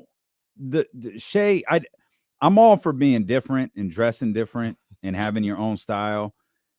The walking around with your pants like around your thighs. Come on, Shay. Like, Shay, come on, bro. Like, that's a terrible look. Yeah. I don't know. That's one I don't understand. The hockey jerseys do look pretty dope. This dude, it just dawned on me. Jersey. It just dawned on me. That's a Y2J hockey jersey. That's Jalen Williams. This man is rocking a Chris Jericho hockey jersey or hockey sweater. These are pretty nice, though. I do want a Sharks jersey. I do want a Sharks one. There's an Anaheim Ducks one is nice. I wanted one. I couldn't wear it though because everyone would know. Like, you're phony. Like, you ain't seen that team a day in your life. Don't matter. They ain't seen them. Oh, she ain't watching the Avalanche. No, he's probably not. Jay's watching Y2J though. He is. I think he is. I wanted the Sharks jersey of Ramsey would know. What was my boy, my brother on the Sharks when they went to the Stanley Cup Finals? I did want his jersey. You want the Juneteenth version with the shark biting through the Juneteenth. You don't want that one? I'm not interested. I don't know if you can get that at the team store still, but I'm not interested in that one. No, thank you. 916-909-1320 if you want to get in on the phone lines. We're going to be at Fieldhouse American Sports Pub tomorrow. We really hope that you'll come join us to watch Sacramento hopefully eliminate the Dallas Mavericks from playoff contention. Game tips. You said it tips at 5:30? 5:30, yeah. Well, we'll be there at 5. Yes. So we'll be there immediately following the show. I encourage you to get there early and just spend some time with us. We're going to have a blast for sure. Get some good food and some drinks. And again, hopefully watch the Dallas Mavericks lose. Yes. Or more importantly, watch the Kings win. The Kings. You posed an interesting question, though, before the break, because I had mentioned Chicago. Like I said, good for Chicago. They looks like they're going to pull through this thing, make the play, and they're going to finish probably finish below 500, but they're going to make the play in. Mm-hmm. At the 10th spot. They could move up a little bit depending on what happens over the course of the next couple of days, but I feel like I said I had felt like this was a little bit more indicative. This Chicago Bulls record is a little bit more indicative of who they are than last year's was. Mm-hmm. And right as we're going to commercial, you said, well, what if that's the Kings next year? And I started to think about it, and we had I think it was a Zach Lowe stat that it was 21 and 24 was their record against teams above 500. Mm-hmm. I don't know what Chicago's was last year. It felt like Chicago couldn't beat a team that was above 500. And I think the actual stat was Chicago couldn't beat a team that was in front of them in the standings. Maybe I'm too close. Maybe we're too close. This Sacramento team doesn't feel like last year's Chicago team. It doesn't. It absolutely doesn't. Not to me. I never thought that Chicago team was the beginning of something. Yeah. Again, I'm not as close, and I understand Lonzo Ball being out all year and how tough that is for them. But man, I didn't see that in them this year. If you're a partial NBA observer, do you really think that this Sacramento team is a one and done? I don't. They're the think Minnesota so. Timberwolves of a couple of years ago. And that's one thing I will say about maybe national guys or people who follow it on a not just a Sacramento scale. A lot of people have been like complimentary in that respect of this is the start. They never look at it as like, oh, it's just flash in the pan or anything like that. They're like, no, they got a young group, which they sneaky do. They're not baby. It's not the baby Kings, but Super like these teams guys, are young. They're a little older than that. Okay, I'm just trying to they're zero in. They're a little older than that, but they're not. They're all entering their prime. When you talk about 24, 25, things of that nature, they're all entering their prime. I like to deem prime as like 25 to 30 or so. They're entering that. So I would classify them as a young team that I think is on the rise. I think they're only going to get better. I don't see them being a Chicago-like team. Chicago did it with a team that was not on the rise. They were not young. They were kind of, I want to say on the downhill, but they had plateaued, about to look over the edge of later in their career. Big Vucevic. I'd press the button if I thought I could find it quick enough, but I there's no way I will. I feel like he might be sneaky young. Like I think he might be big Vucevic. Got it. Thanks, Perk. I think he might be around like Harrison Barnes. Like he feels like he's older, but I think he's probably like 28, 29. Zach LaVine's probably 29 or so. We all know DeMar DeRozan's in his. Zach LaVine sign an extension? Did he just sign one? Or is he due for one? He might. I don't know, because I remember I said I'd like to have him here in Sacramento. I feel like he might have signed an extension. I don't know. Yeah, he's in the beginning of an extension right now. Yeah. Okay. And then Vucevic is going to be 33 at the end of the year. Damn, 33. He's old, way older than I thought. Wow. We really do mistreat Harrison Barnes. We talk about that man like he's 35 years old. Let's get Manny in here real quick. He could talk about the Kings. He could talk about Chicago as well. 916-909-1320. What's up, Manny? What's up, fellas? Yeah, y'all don't have to worry about being them. They had a 2-year window. They got the most they were going to get out of DeMar last year. You knew that was kind of a peak thing. He had a phenomenal year. But with Ball being gone, I think they took their shot. I think with Ball, they could have made a big difference. But at this point, they should have sold those pieces before the trade deadline. This play-in stuff, man, that's not good, man. I think you guys are built. As long as everybody stays healthy, God willing, and you tweak a little things here and there, pick up a player here and there. I firmly believe you guys have a good 5 to 6 year window of contending. That's just me personally. I think get a couple more pieces, and I definitely think next year it's championship level. Like you guys have I'm not saying it can't happen this year, but I think this is a learning year. I think this is definitely a championship building team. Okay. Appreciate you. I like that. Appreciate you, Manny. I know, Manny kind of poo-pooed the play-in. We talk, and Billy Donovan's probably coaching for his job. So this play-in could go a long way. You win a couple of playing games and you're in the playoffs. I know the play-in doesn't feel like maybe in the moment, especially with Chicago being a better team last year, seemingly being a better team last year, it might not feel like the play-in is a great thing. You win a couple of games, you're in the playoffs. It's just you got to go win a couple of more games. I wouldn't look so down on that, especially when you've got like this could carry the team. Like if you're a team like that who maybe had a disappointing season or what you classify as a disappointing season, but you still get to the playoffs, man, that's a big deal. That's a big deal for those players. I think that's a big deal for that coach. And it's a big deal for the image of your franchise, right? Like if you're trying to orchestrate a trade or get a free agent. Say, hey, we're coming off back-to-back playoff appearances. You're trying to convince a free agent, like, hey, we need you to get us over the hump. Yeah. We want to be there every year. So I understand what Manny's saying. Their letdown started at like the All-Star break last year because they were the 1 seed. Yeah. And then they end up being the 6th seed, if I have that right, because they played Milwaukee in the first round. So they end up being the 6th seed. And now you combine that with the fact that finished 46 and 36 behind Toronto, Philly, Milwaukee, Boston, and Miami. Yeah. You combine that with the fact that, now they're in the play-in. It feels like a fall from grace. I don't know if that's the right term, but like for this situation, but a fall from grace from that 1 spot last February to a year and a couple months later, you're in the play-in. That is kind of rough. Well, I mean, if they would have been at 6 the entire time last year and then been in the play-in this year, I don't know if Manny feels that way. So what's Atlanta? Atlanta's upsetting too. And you go further back Atlanta to the Eastern Conference Finals. That's what I mean. It's the same thing as Chicago. But they overachieved. They did overachieve.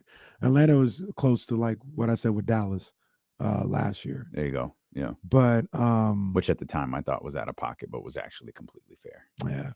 That somebody else brought it up. You see how them boys is playing away from Luka? Oh, they're playing well again. Jalen Brunson is Oh, I got you. Yeah, the guys who have left Dallas. Cooking. Luka's starting I don't know that that's I don't know that that's a conversation that they're going to be willing to have. I don't even like the real conversation to me is if you're Dallas and you're willing to discuss that and you're willing to put him out on you're willing to make a few secret calls. Who wants that deal? Because you have to immediately think, I'm sorry, Dallas is moving on from Luka Doncic? That's like Thomas Robinson falling in the draft. Like, what's the red flag here? But I guess I guess you only need one team to take the bait. Oh, and it would be, I think there'd be 21 teams willing to take. You think so? Yeah. Absolutely. Man, what it would cost to get him. Because it's not like we're the only ones. It's not like there's only a handful of people who are noticing the way Jalen Brunson is playing or the way Kristaps Porzingis is playing or the way players who are getting away from Luka Doncic are playing. They're seeing that. Like, that's got to factor into all of this. Yeah. Like, they see his behavior on the court. That's tough. He turned Jason Kidd into a bona fide moron. I refuse to. Jason Kidd is not a dumb man. Whether I like the dude or not, he's not a dumb man. Right. He's one of the greatest point guards we've ever seen. He has no history of being a truly terrible basketball coach. No. You could debate whether he's good or not. He's not terrible. He is a moron in Dallas. He has said some of the stupidest things I have ever heard a professional basketball coach say this year. That, I think, is the true Luka Doncic effect. That dude might ruin everything around him. Rick Carlisle just had enough. Second longest tenured coach in the NBA. Third longest tenured coach in the NBA. Like, I'm out. Ended up having enough. Like, I can't. It's time for a change. And, we'll see. We'll see if Luka is able to change. I've always said the way he plays, I don't know if it's conducive to getting everybody involved and being a leader. That's the other thing. He's just not a leader. He's just a really talented ball player, but he's not anybody that can lead your franchise. And the defense is getting worse by the day. The defense is horrendous. Yeah, the defense is his defense specifically or Dallas? His specifically is an abomination. Let's get TC in here. He knew we were talking about him. 916-909-1320. What's happening, TC? What's up with my two brothers? What up, TC? What's up, bro? Kenny Tracy, you said it's an abomination, D-Lo. Dang. Hey, but look. I'm just tapping in, man. Hey, look, I'm tapping in real quick. So the whole Luka situation, I just want to make it quick. Remember when everybody was like, then losing their mind and ready to cry over Luka and wanted him on the Kings? As of today, I'm so glad that we kind of like Vladdy messed up and drafted Bagley. I mean, it might sound crazy and stupid, but it does. Like, but Luka, bro, like, okay, D'Lo, imagine Luka on the Kings right now. No, everything we got. Well, I know, but it's not the same, TC. That's the thing, though. Like, this Kings team is not the same if Luka Doncic is here. Now, we could argue that, yeah, that's part of it. We love this. Like, we could argue it could be worse. It could be better. I don't know. But saying I'm glad that Vlade passed on Luka to get Marvin Bagley, TC, that's a wild sentence. Hey, I love y'all too, bro. all right, TC. We love you, boy. Appreciate you. I don't want to play revisionist history with Luka Doncic. I'm talking about Luka Doncic right now and what's going on with him right now. I don't know what it would look like if he was a Sacramento King or if he had been a Sacramento King the last handful of years. I don't know what that would mean for this franchise or the direction of this franchise. That's not the conversation. Yeah. He was drafted. He's on the Dallas Mavericks. That's the team that he's played for. And this version of the Dallas Mavericks looks terrible. And they've consistently looked terrible. He had a hell of a playoff run last year. It was a unique situation with Jalen Brunson, which again, you know, I don't know why Dallas doesn't catch more heat for that. I don't know why Dallas doesn't catch more heat as a franchise, period. But how do they not catch heat for what happened with Jalen Brunson? Yeah. You had the opportunity to re-sign him. And you just didn't get it done. I guess he probably had the Domas thing, though, where maybe he was betting on himself. Like he had the Domas thing where he could only get so much. Yeah, and I think it was a situation as well where they like they kind of thought he was going to stay. Like they took it for granted maybe that he was going to stay. And little did they know he had this whole situation in New York, allegedly, that was working on behind the scenes. But I don't think there's much allegedly about that. But I think the thing with those types of situations is whether the Kings can't sign Domas or you know, there's the scenario James presented. But let's just stop right. The Kings have gone to Domas. We want him here. We will. Let's, you know, we can work on this whenever you want to. 12:01, 9:01. You're getting the call, you're getting the offer, the paperwork will be in front of you. We want him here. He is a pillar of this franchise. I don't know that Dallas did that because I think no matter what in Jalen's head he was thinking about he wanted to do, you can change somebody's mind with that stuff. Yeah. Or he just hated playing with Luka Doncic.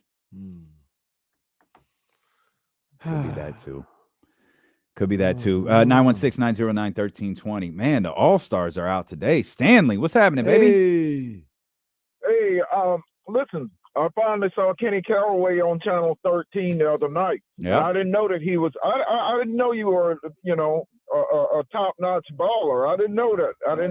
Did a little something, Stanley. Did a little something. I was getting ready to cuss you out, but so I mean, don't get me wrong. I'm still gonna criticize you. You might know more about ball than I do, so I mean, I have to defer to you on that. All right, what's up? What I do? What I say this time? You said talking about Ice Trey, man. You speak like Ice Trey. Trae Young is a cancer. No, he's not. Ice Trey is the reason why Atlanta is doing as well as they are doing, because without Ice Trey, they would be nothing. You know, Stanley, I think you might, I don't want to speak for Damian, but I think you got me and Damian confused on that take. I don't go as hard at Trey as Damian does. Is that accurate, Damian? Yeah, I don't like Trae Young at all. Yeah, I don't. Okay, well, I'm not there yet. I have to doubly apologize. But you know, anybody who says that Trae Young, Ice Trey, you know, doesn't improve a team, something's wrong with you, man. Well, I need to see more. I need to see a little bit more from Trae at this point. It's not the same as when he went to the Eastern Conference Finals, the feeling that I have about him. I don't know if Stanley knows this is a 2-person show. I don't think he's ever actually addressed. He really doesn't acknowledge you. Like I'm just like not here. It's funny because Kenny was, oh yeah, Damien said that. He was like, well, whoever said it. Yeah. Whoever the hell that is, it's cool. I'm used to it.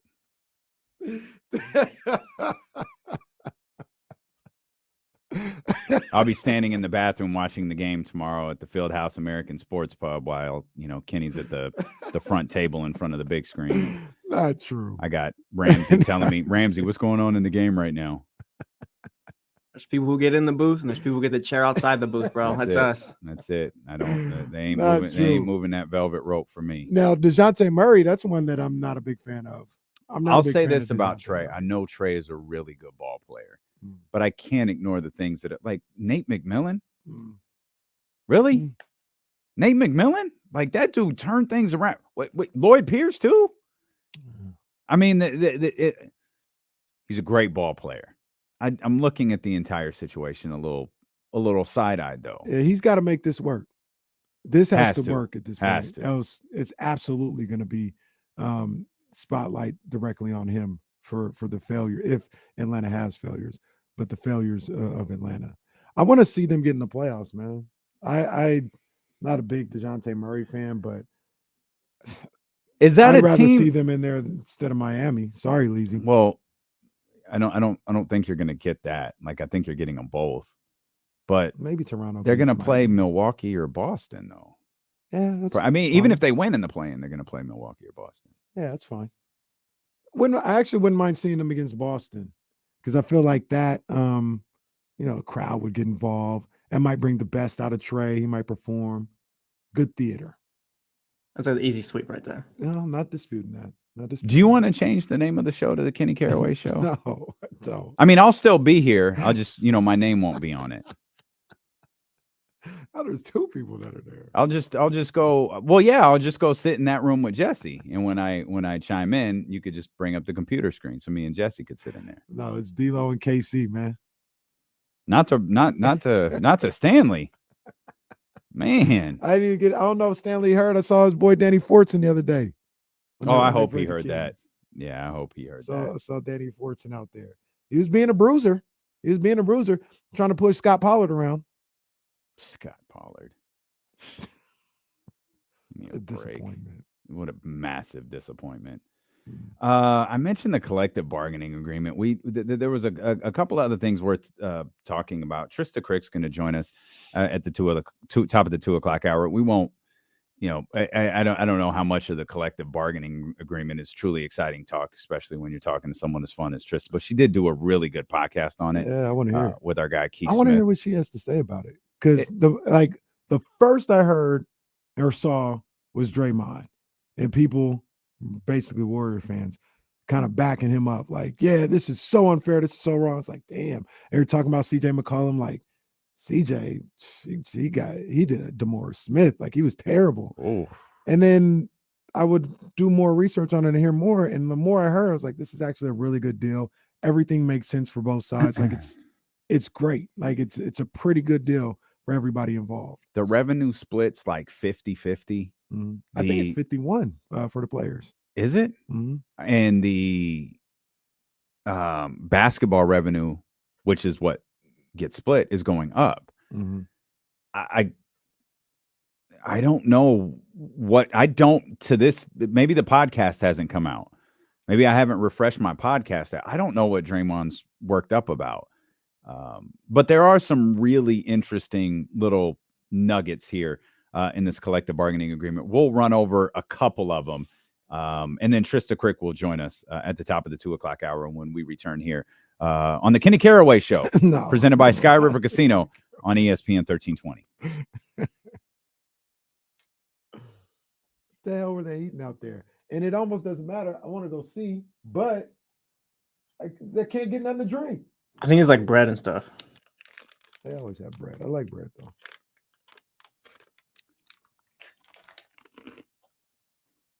You mentioned Scott Pollard.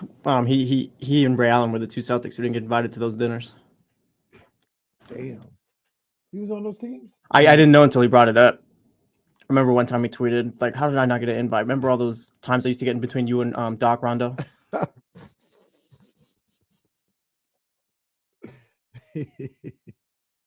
Charlie says it's a pizza out there. I was thinking about something the other day. And Scott Pollard ties into this. You want to go get some? Yeah, but I mean, I do, but I need something to drink. Oh, why can't you get something to drink? Yeah, the vending machine's not working. Oh, that machine ain't working. Or I think it might be taking cash, but it's not taking card. Oh man. Yeah, Stanley's a character for sure. I sure hope not. Let's not I don't know how public this was. I'm pretty sure that it was. He turned on Doug after so what I was going to say to Kenny, someone asked in here, are we ready to forgive Grant Napier? Can we forgive Grant Napier? You can feel however you want to about what Grant Napier says and what he tweets. Don't ever forget that bitch turned against Doug Christie. When you turn against Doug Christie and you go on, your podcast or whatever it is and say bad things about one of the nicest people on the planet, like, come on, man. Yeah, that hits unforgivable status, even more so than his other stuff. Like, you hit unforgivable status, and Scott Pollard's right along with him there, and so he can stay his ass at home. He could stay his ass at home. He called Doug a coward. He called Doug a coward for not backing his silly racist bullshit. Yeah. Yeah. Brother, literally nothing. Literally nothing. Yeah. Hey, he came out there and, hey, Kenny, there's some pizza out there. Go get some. Go get some. Go over there. Box is empty.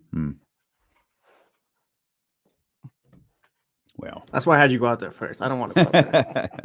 Look at her. Look at her.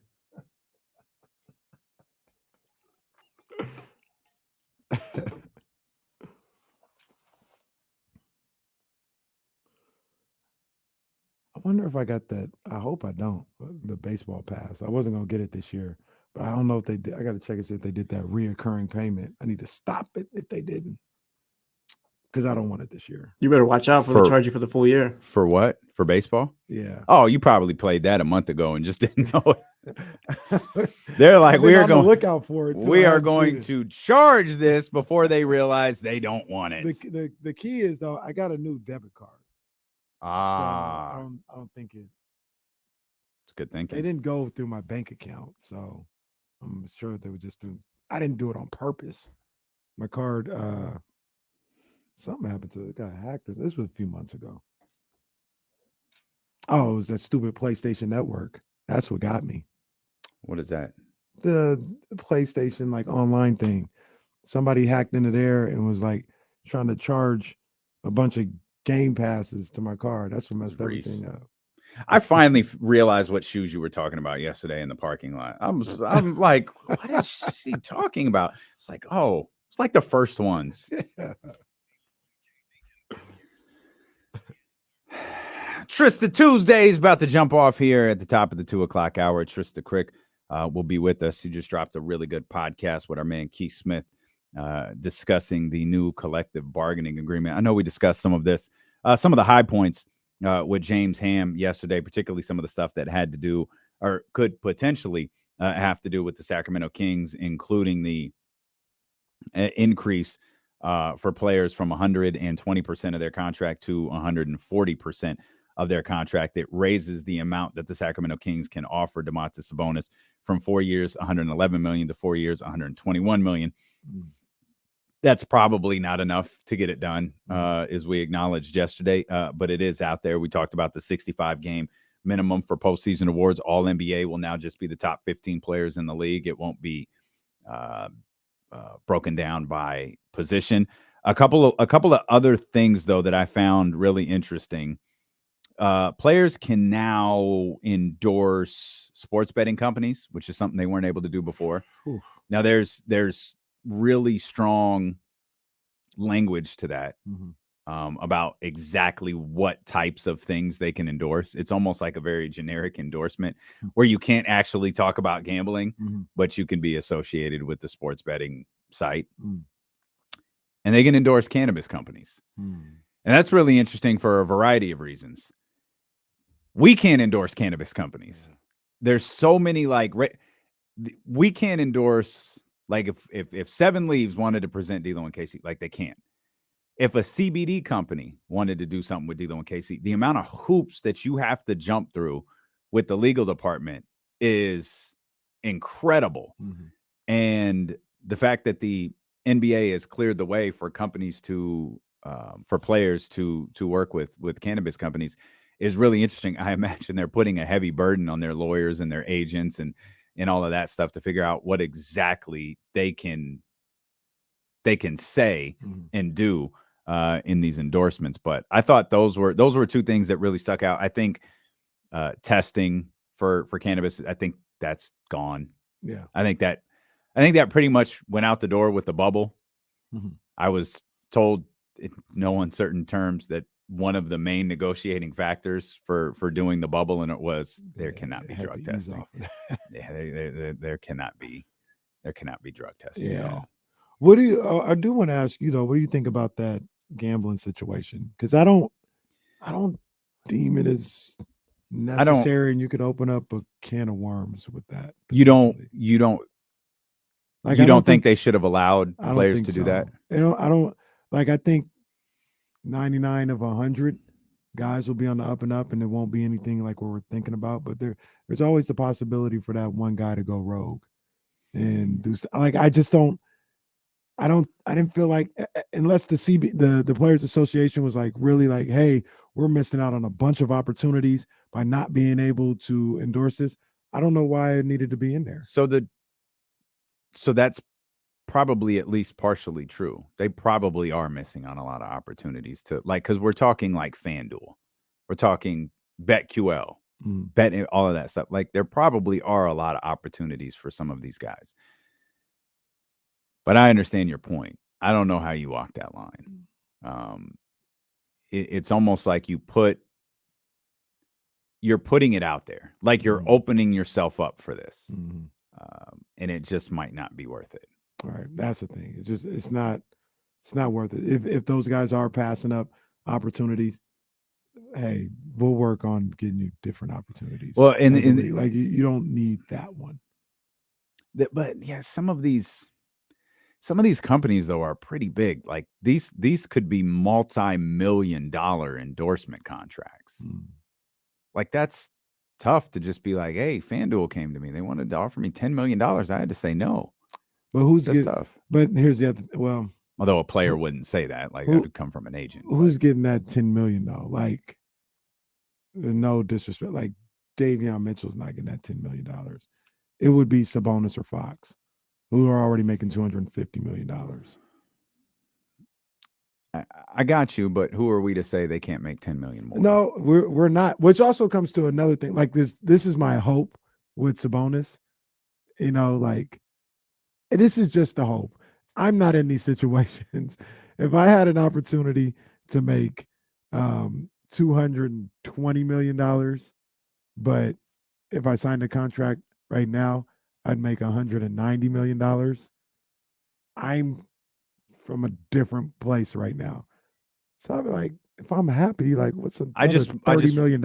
I just want to make sure I got 190. I just want to make sure you said 270 to 190? 220. Oh. 290. Even if you say like, when does it not enough? We're talking about $190 million on this contract. You're probably going to get another 60. It's 190. It's cut in half. Yeah, but you're probably going to get another 60. Yeah, I mean 60 to 80. We're like but if I'm happy here and everything's good. I don't know that Domas is this type of player or person. This probably has less to do with him as a player, more to do with him as a person. To be clear, if it is, I have no issue with it whatsoever. There's also the I'm a max guy status. That's a status. Yeah. I'm a max guy. I am a max player in the NBA. There's a status to that. There's also Ben Simmons was given a max contract, or this player was given a max contract. This player was given. That's what I want, because I'm better than every player that I just named. A lot of it has to do with that, and it's less to do with how much money that person has for the rest of their life. Like NBA contracts now for players of Domantas Sabonis's caliber, that's you're in the generational wealth category now. Mm-hmm. Even if you don't take a max contract, even if you take something close to it, or a 30 million shy, 40 million shy, whatever it may be, you're still in that walk. But I think there's more to it. I think there's more at play. Yeah, I hear you on that one. And I'm not criticizing anybody who in that situation who, says, nah, I'm gonna wait and try and get that extra $40 million. I promise you, I'm not criticizing them. I'm just looking at it from KC's point of view, where it's like if we were here Odyssey and they have $190 million Jesus Christ on the table. $190. They have $190 million deal on the table, but if I hold out and do the show for another year and a half, I could potentially get $250 million. Like, who knows what's going to happen in a year and a half? So let's just take the 190. That's the other thing. It's really hard to turn down guaranteed money. Like, I can make this amount of money right now for sure. That's really hard to say no to. Yeah. But it's also, if they offered us a $190 million, like right now, like, of course we do it. But if we made $100 million in our last contract, and we already have money. You made $100 million in your last contract. Well, please, this is the Kenny Caraway show. It's Stanley just heard. I wasn't on CBS last night with Brian Katz. I wasn't getting cussed. I was getting cussed out by Stanley just through you. But if like you do the $160 million, $160 million. Okay, that's cool. I heard Deuce and Mo got 180. So you're going to have to hit me with like 2 or 220. Yeah. And that stuff that plays into this. Yeah. Like, that's all a part of this. That's what agents do. Agents know. That's one of the first things I was shown. Like, hey, Kara's contract's coming up. This is what Katie Smith makes. Mm-hmm. And I was shown what all of the top 2 guards in the league make. It's like, oh, okay. She got a title. Mm-hmm. All right. I see you. And like, it's as strange as it sounds sometimes, it might not even always be about the dollar figure. Yeah, I absolutely understand that. It's also setting a market too. Like, I don't want to be dramatic and say there's a responsibility, but like Tom Brady taking the deals that he took screwed up the quarterback market for years. And it's corrected itself at this point. Or and here comes Deshaun Watson. So right. So there are things that screw it up one way, the Deshaun Watson way, and then there are things that can mess it up the Tom Brady way, where Tom Brady rarely took his market value because he didn't have to, because at the time his family money was coming from elsewhere. So there's a certain it's tough. I can't pretend to have any idea what that conversation with my family would be like. Once again, I'm not here I'm definitely not trying to talk about these players and be like, oh, they're selfish or anything. I've never been in those situations. And like you said, it also is different when you're currently on $100 million contract. Because then it's like, well, what does it matter? Like, I got money. I'm good. I can worry about the little status symbols and all this other stuff. I'm not starving out here. I'm eating, baby. And I'm eating. And not that you're not poor. And I'm not suggesting like, oh, these guys living paycheck to paycheck. I'm just saying 200 is 100 by the time the government gets a hold of it, and then your agent gets a hold of it. And it's real money, but you lose a lot of it pretty quickly. Yeah. And so it's tough to say, yeah, don't stockpile that, because there are guys who are probably like, I don't want to own a software or a soft drink company. Yeah. I don't want to buy vitamin water. I don't want to have a t-shirt shop or a production company or a rap label. I don't want to be in TV when I'm done. I just want to play basketball. When I'm done playing basketball, I want to be with my family. I'm going to make as much money as possible now. That way I really don't have to do anything later. I don't have aspirations to be Magic Johnson or LeBron James. I'm just going to make some money and go. I want to be Jason Williams. I'm going to make some money and I'll come out every once in a while. Yeah. No, that's real talk. Trysta Krick set to join us here in just a couple of minutes. You're listening to D-Lo and KC on KIFM West Sacramento 98.5 FM KRX QHD2 Sacramento ESPN 1320. Always live on the free Odyssey app. Also, there's and I didn't read a ton into this. I actually don't know how much is actually out there, but the NBA has now like a private equity firm in which active players can invest in NBA and WNBA franchises. That's fascinating. The WNBA part, I think, is awesome because that has nothing to do with B. But the NBA franchises, you talk about something like opening a door that could lead to something weird. Like, when does that become a part of a negotiation? Like, hey, we can offer. Hey, I know you can make more money if you stay with your current team, but we can offer you $160 million, here for 4 years. Plus, we've got a substantial amount of space in our ownership group. And I'm sure the NBA has thought this through and discussed this, and I'm sure that there are ways to navigate things like that. But that was the first thing I thought of when I saw that NBA players can invest now in NBA franchises. Yeah, that's a trip, right? Because like you just mentioned, that feels like a bargaining chip for negotiations, or the X factor for getting a free agent to come there. And it seems like something that was so much against the rules before, but now Vivek can go to Jaylen Brown and be like, look, you can take Shaq's stake in the Sacramento Kings. I'm sorry. If it's Jaylen Brown, Jaylen, you can take my stake. Jaylen is the new Vivek Ranadive. I think that's a solid idea. Yeah. I'm sending the link to Trysta one more time just in case. Normally she's here by now. Maybe she's like, dude, I saw you guys Friday. I saw you guys last Tuesday. I was only supposed to be here for truthfully don't want to see you 5 minutes. You guys got extra time. Her bars popped on IG, by the way. Like her bars, loving it. Yeah, her bars on IG did some. They did some work. She is a rapper. She is indeed a rapper. She is our rapper. She is Trysta Krick, and she is here with us. What's up, TK? Good segue. I got you. There she is. I got you, homie. I always like Trista's accessories. Yeah, her accessory game is super strong. Always a big fan. Thanks. So you get bracelets, watch, rings. What else? Because we can only see your neck. Oh, just for right now, just necklace. I was just moving. I had like 5 hits today. That's not a singular necklace. That's like 12.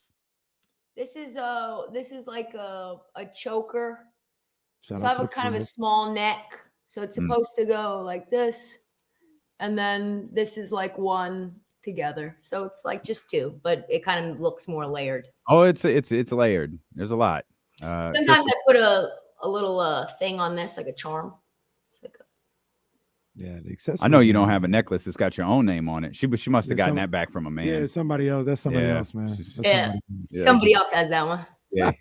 She took it back. Like, you don't even get to wear my name no more. Bro. He got it in the safe deposit box. He still got it. Yeah, just in case. Yeah. Just in case I get one more shot. I got my necklace ready.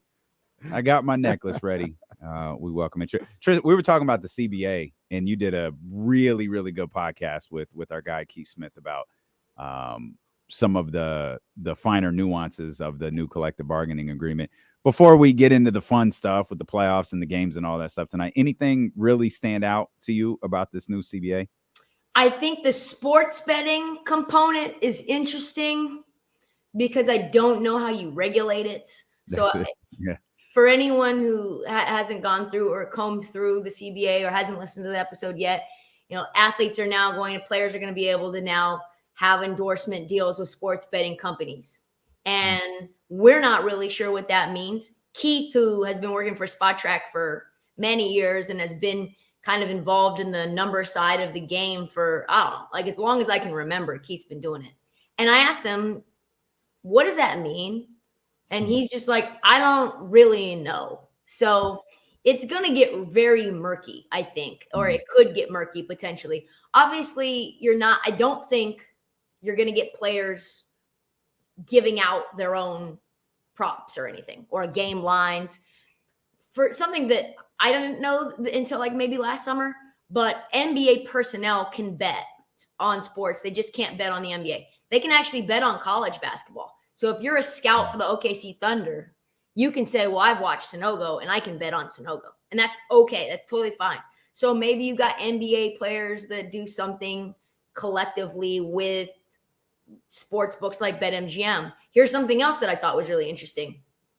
So we almost got Giovanni Bernard. So TJ Houshmandzadeh was another player for the Bengals, and his flight got canceled when I went out to Cincinnati.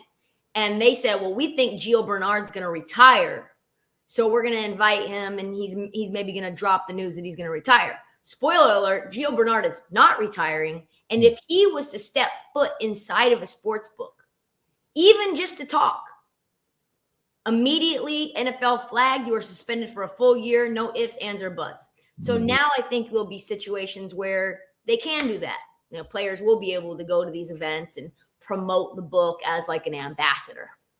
And that seems fair, right? That seems fair. Like that seems excessive the way the NFL has it. We don't need it like that.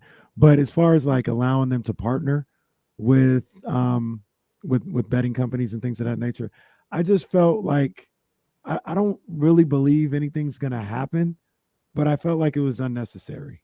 You know what I mean? Like we didn't necessarily need that to happen. Just keep it as it is.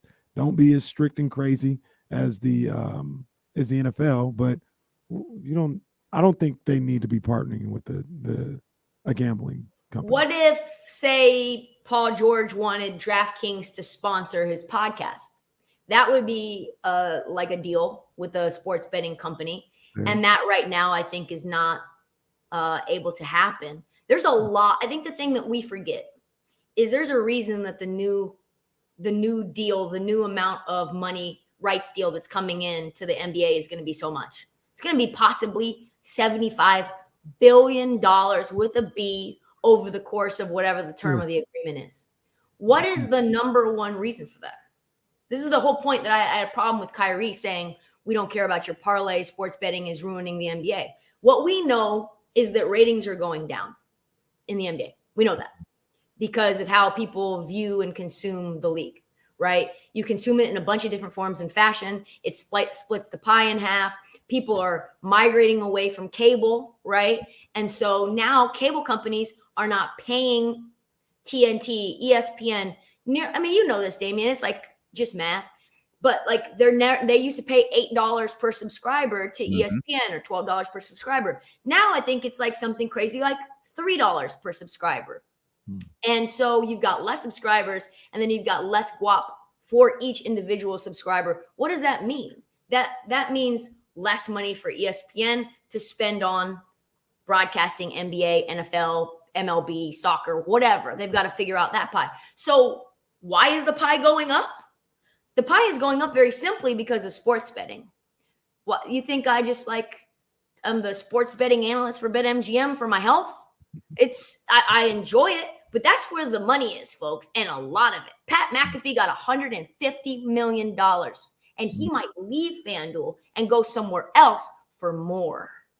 So that's, I think, where players are like, well, if we're partners with the league and we're the assets for the $75 billion deal, then why aren't we able to get a little taste of the sports betting? You got Charles talking about over-unders and props and all this. He doesn't know what he's doing.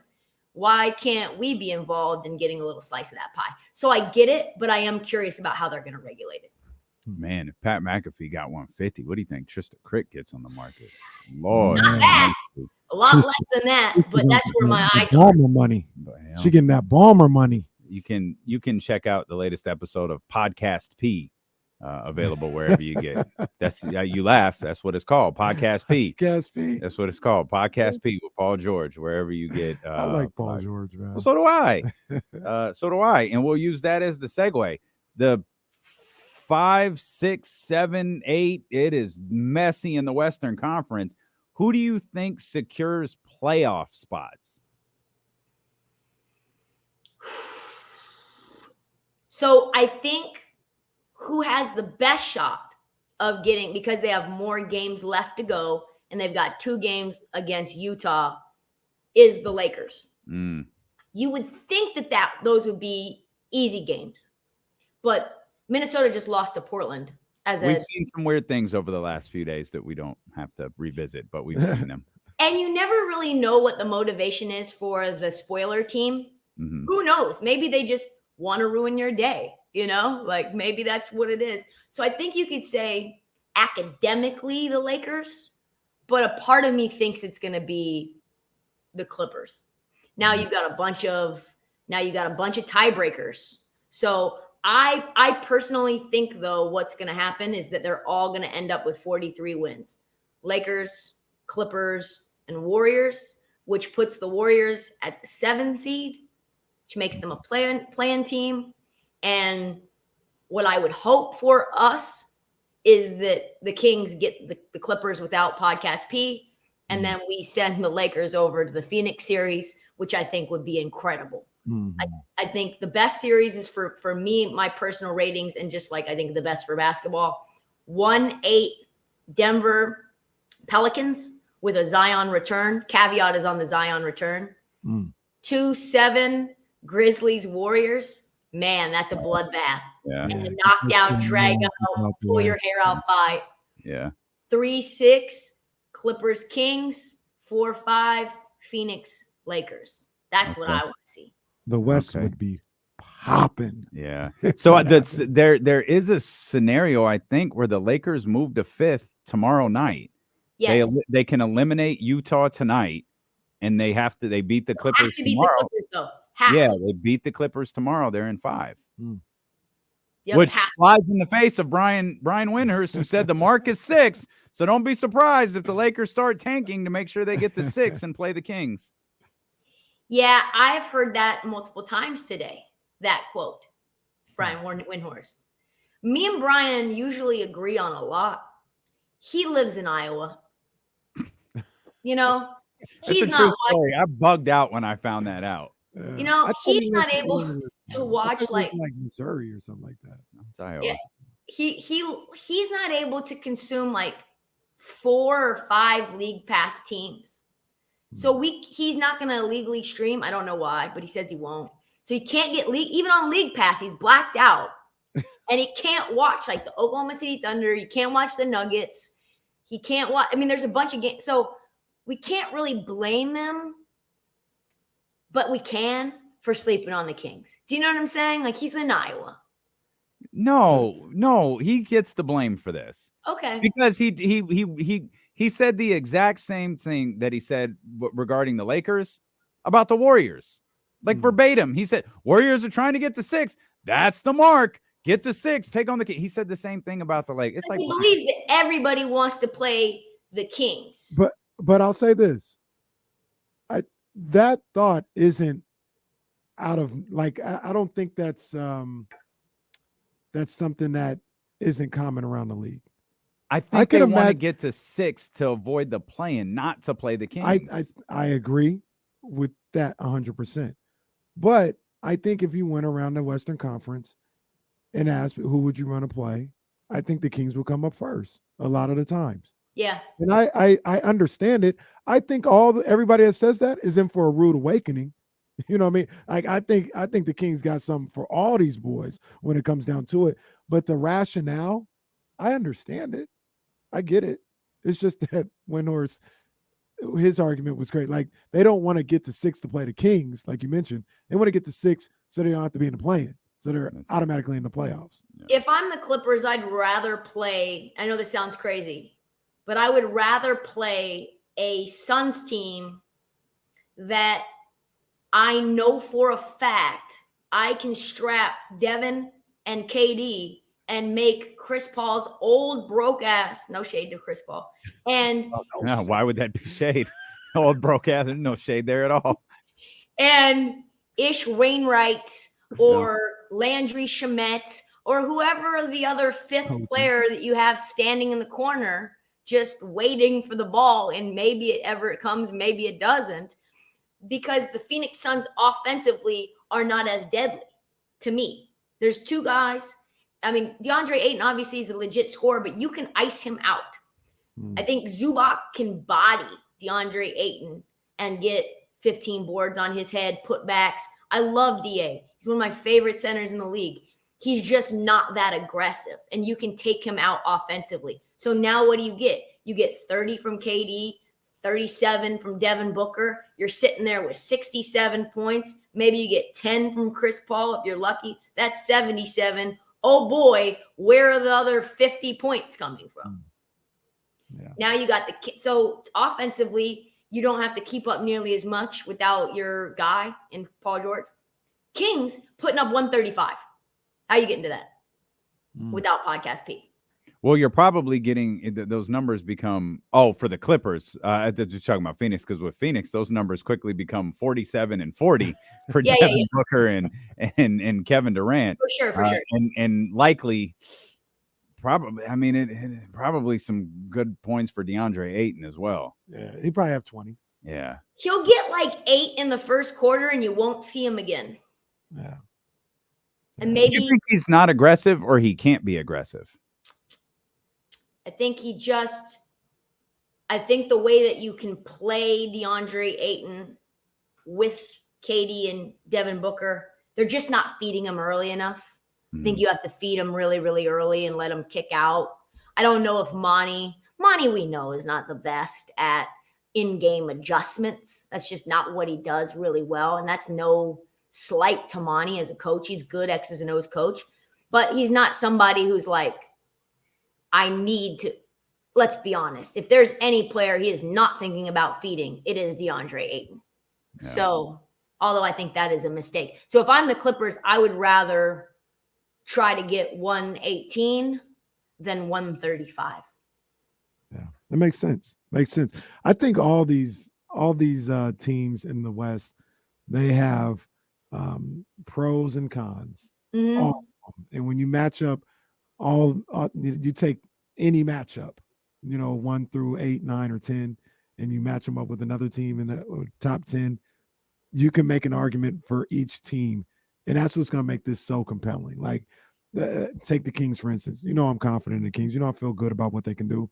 I am not blind to the weaknesses. I'm not blind to the lack of defense. I'm not blind to the fact that, there are some things that they're going to have to experience, like a series, and how I think De'Aaron Fox and these guys will be just fine, but I don't know. I don't know that. I have a feeling they're ready for it. So the inexperience, the defense, those are all things that you have to say, hey, that could be a negative for the Kings. But, you talk about their scoring, you talk about their ability to play on the road. Those are all positives. So I just think you go down the line and there's nobody without negatives or cons. Nobody.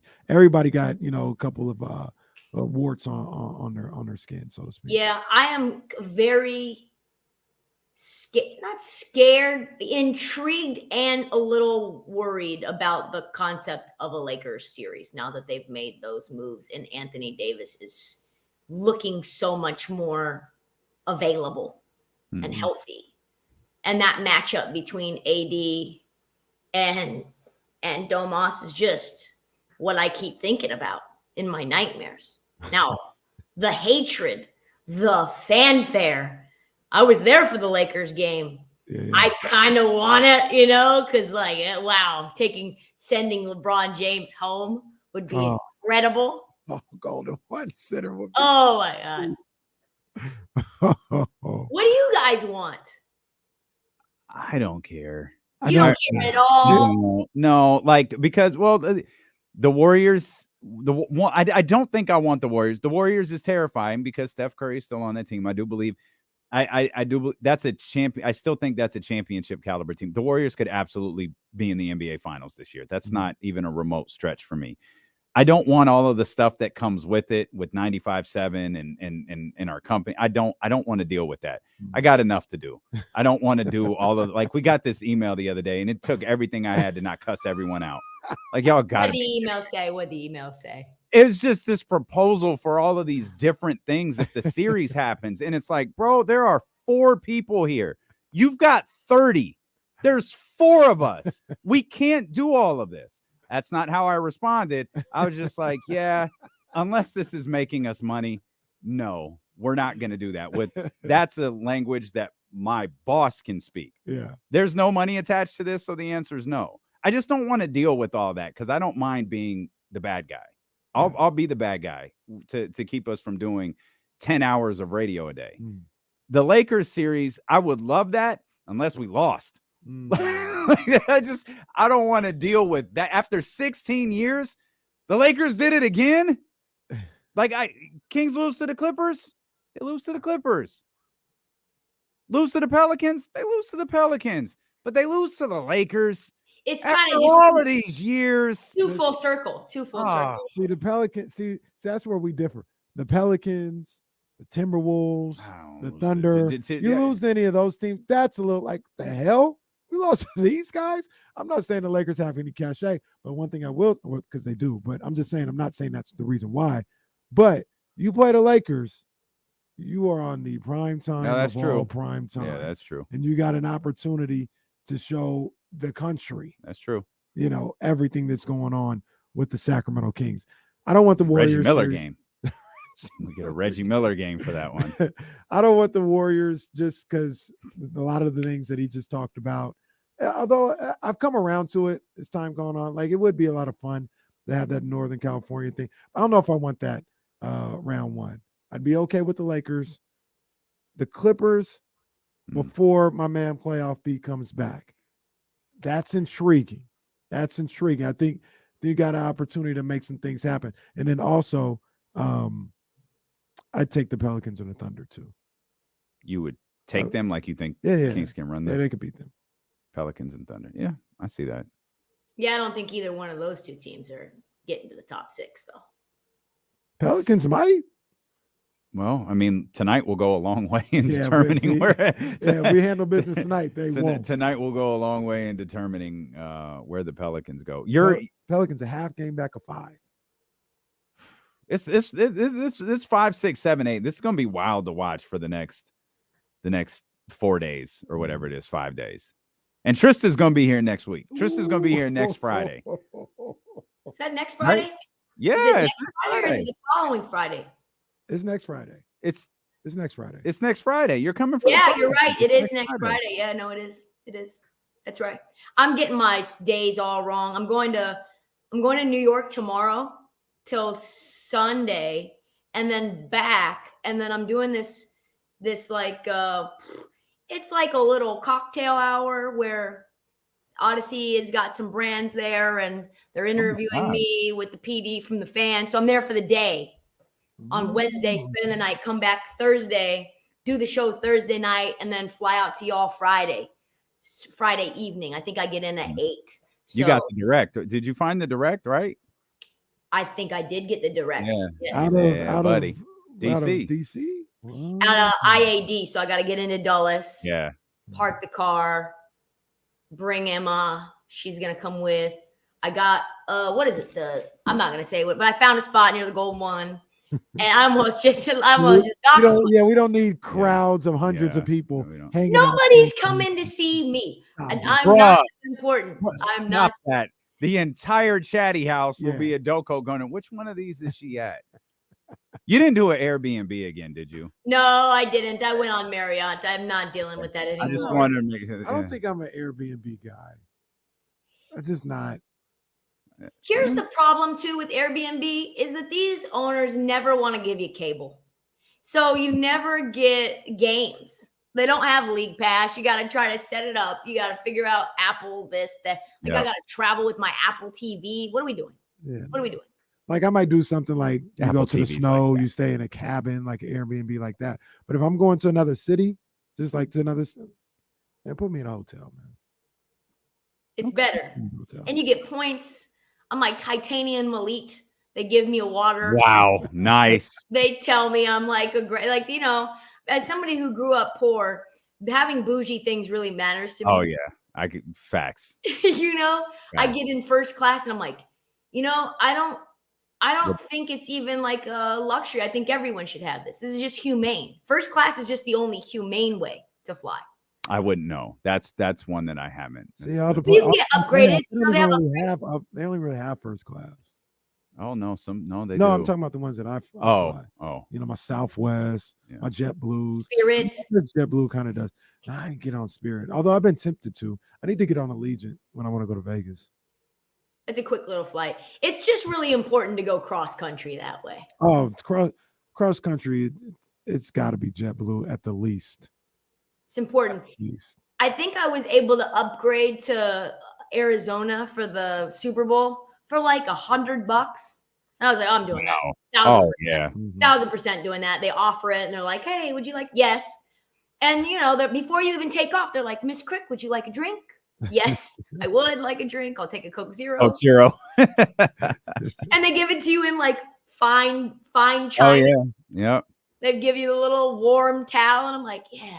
See, I bought a bunch of Coke Zero for it too, so we gotta be ready to go. Yeah, Ready to go. It's Well, going. we still need to do a little parlay out at the D-Lo crib. Speaking of, We'll do something. We just got to find out when the game is, and we'll plan around that. Speaking of parlay, how did you do with the Final Fours, plural? Made so much money. So much. So much. You posted something the other day, didn't you? You had all the numbers scratched out. That's how I knew. Oh, Trysta made money on this one. She made so much money, she scratched out the numbers on the ticket. People like to just be like, either that's too much or that's not enough. You know, it's always a thing. So it's just know that I got the decision right. Okay. You don't need to get in my pocket and figure out what I'm working with, you know? So I was undefeated night last night. I took UConn -6.5 first half. So that was an alternate number. I think the first half was 3.5. So I took 6.5 and then UConn to win the full game by 13.5 or more. That was plus 300. I had a bunch of player props plus UConn -3.5 first half. I took it by itself, UConn -3.5 first half. So I was feeling good. And then right before the Sweet 16, I took UConn to win it all at plus 650. So it was a nice night. It was all my coworkers were sad because they had San Diego State plus 7.5. And then I made a lot of money on Iowa beating South Carolina.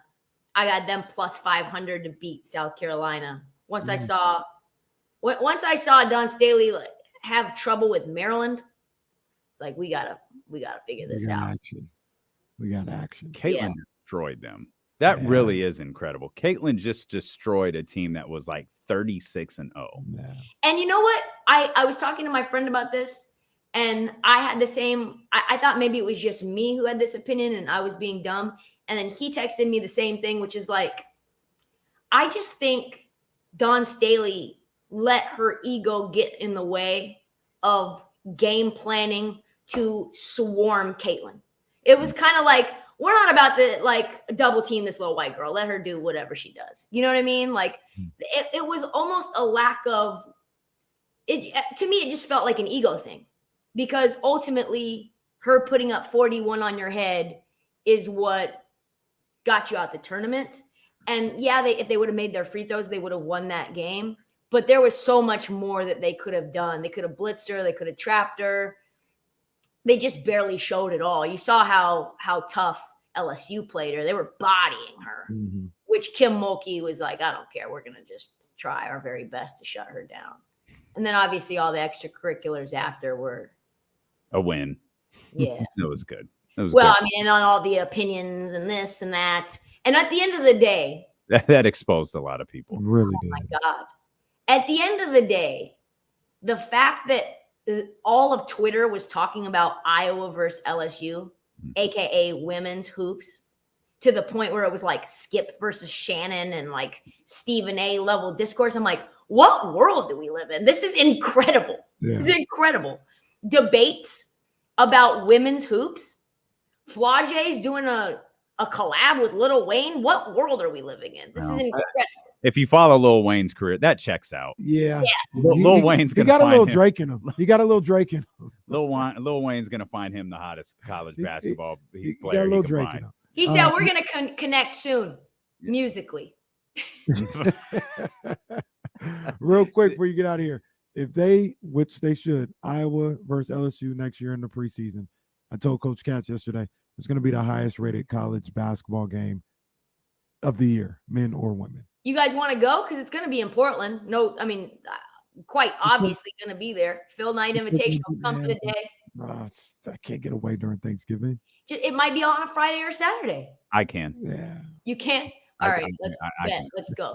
I'll Can't go. get away. We'll It's going to be Thanksgiving, all that. Yeah. It's going to be men's and women's. I also have a new strategy that I talked about on the show, which is you go to the Phil Knight, you consume all those basketball games, obviously the Bahama ones too, the women's that are there at the same time, and then from that and only that, place your tickets on title winner right then, because everything that we knew December 1st in college basketball is exactly correct.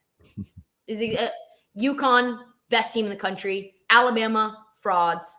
UNC, not good. Iowa women's, good. UConn, sort of, we'll see. All that stuff. Xavier overperformed. Houston didn't play anyone. What's going to happen when they do? Nothing. All of that stuff, all those storylines from December 1st. Yeah, you got finals, and then you got this second chapter, and who's really the best? It's like, no. Just like, if you don't want to watch hoops the rest of the year until March Madness, cool. But now you have a 30-1 ticket on UConn instead of a 10-1 ticket on UConn. You heard her. That's what we're doing. That's why she's the best. That's what we're You doing. guys send me videos, man. We'll send you videos. That's what we'll do. The playoffs will be set. Bye. See you later.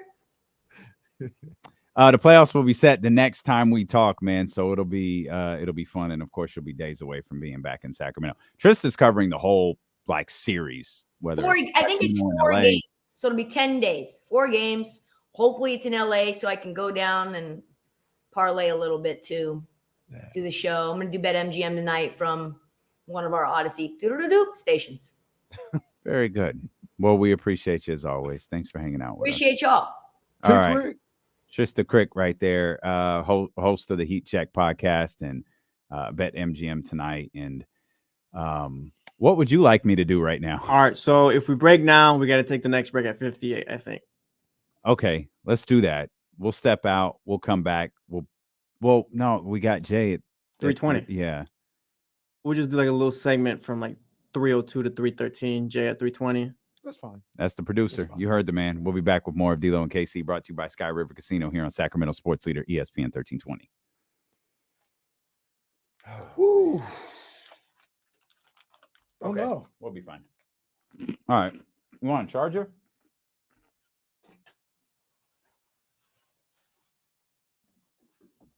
I think I have one. Politics as usual. Look at my bird.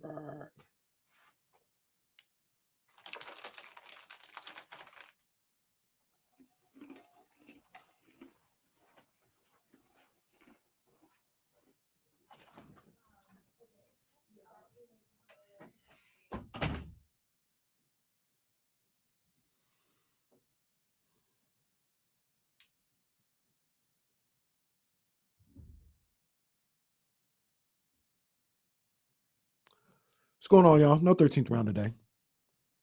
No. We just chilling.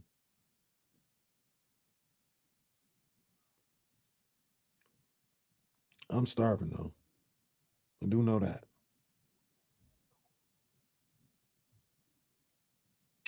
Hungry as hell. We're gonna get to the end. It's all right. Sometimes I'll tell myself before I come, there'll be food at work. No worries.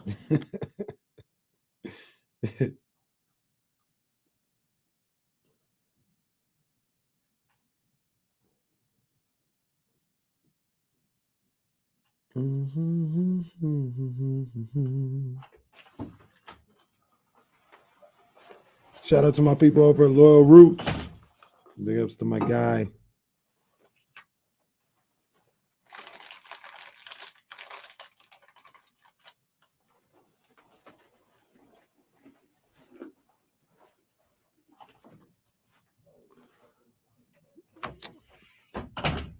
Who knows what happens with Spence Crawford?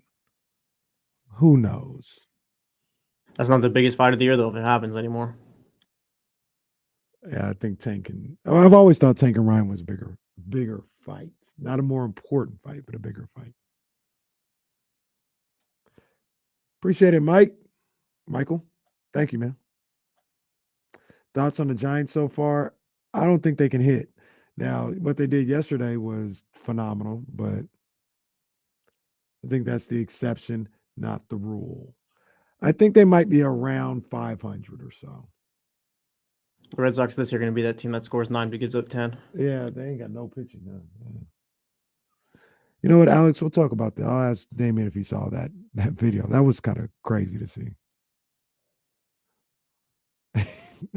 Do we know what the guy was saying? I'm assuming because Rendon was like, "Oh, you can call me a bitch, right?" I'm assuming that's what he called him. Yeah, he should have got slapped up. And you got the guy in the background. Calm down, calm down. Illis, I can talk bad about boxing. You can't.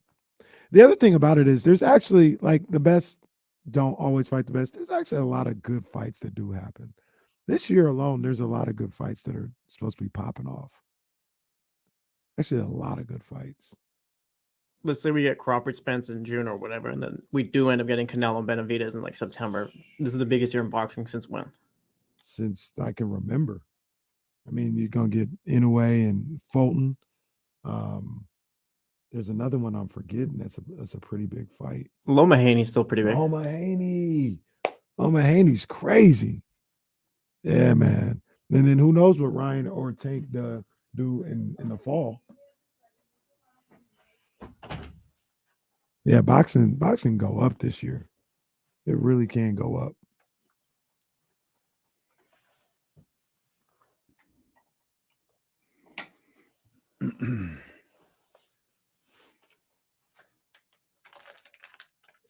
And if you get Canelo versus Benavidez, you're probably going to get Bivol versus Beterbiev. And that fight's crazy. Yeah, that's true. Tim Tszyu versus Charlo is crazy. Wow, Tim Tszyu.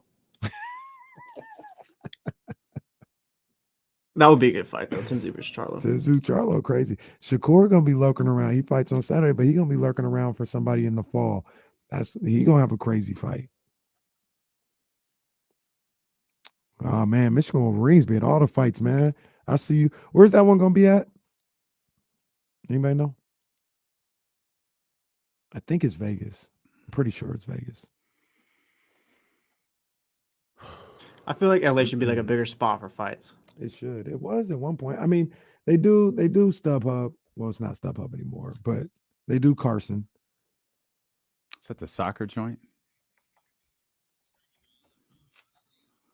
I think it's like Dignity Health something. But it's in the tennis stadium.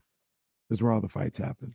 There's a tennis stadium connected to the soccer field in Carson. Used to be called Home Depot, and they do all the fights there in the tennis place. Okay. Stilo and KC brought to you by Sky River Casino. Get in on the action. Sky River Casino is the place to play with over 2,000 of the newest slot machines and over 80 table games. Sky's the limit if you're 21 and over at Sky River Casino. Question. Need your thoughts on Anthony Rendon's 4-game suspension from Major League Baseball for his altercation with the fan. So, okay, I got you. How did it get reduced? I don't know. Because it got reduced almost like immediately. It started at 5? Yeah, we got the alert yesterday during the show, but we were talking to James. There was no. That was. Hey, watch your mouth. It got reduced by appeal. So he appealed it like that quick. Okay, that's fine. It doesn't matter. I don't know what to think about it. If you're an athlete, right, you can't do that. But sometimes you got to grab a dude by their collar. I don't know. I want to be careful. You can't do that. If you're a professional athlete, you can't do that. I don't know how big of a problem I have with it, but you can't do that. And like the thing about Anthony Rendon, now he's going to be baited into that type of stuff. When you're an athlete, you got to be really, really careful with those types of things. Like, I mean, I don't know how much you saw that Gwyneth Paltrow trial. Like, I didn't follow it, but I was hip to what it was all about. Like, she was in this ski collision and this guy ran into her and he sued her. And she was like, I was skiing and this dude ran into me, like, and now he's suing me. And the judge was like, yeah, no, that's not a thing. But you have to be careful when you're an athlete and you have those, when you get into altercations like that with fans. And you know, because I remember when Russ came to Sacramento and he had the guy thrown out, people talk bad about Russ for doing that. Well, this is the alternative. It's either or. Yeah, this is the alternative. Like, it's either or. You're either gonna get thrown out. It was my man in Utah. Yeah, that was gave him the point. Yeah, Reston thrown a couple people out. Yeah, he did it in Philly, did it in Utah, did it in Sacramento. LeBron walking over. LeBron grabbing the official by his arm and walking him over was an all-time. Because it's such a LeBron move to like escort the official over to the individual he wants thrown out. Like that was an all-time. But that's that's the alternative to all this. The truth is, some fans deserve to have their ass whooped. That's the way it is. Like to me, you can always boo. Like that's cool. Like you can always boo. You could do your chants for your teams and all that other stuff. But there is a point where you get out of pocket. And I think Anthony Rendon, when he grabbed him, said, "You called me a bitch, right?" Well, you better be prepared for a response if you're going to call somebody out their name like that. Real talk.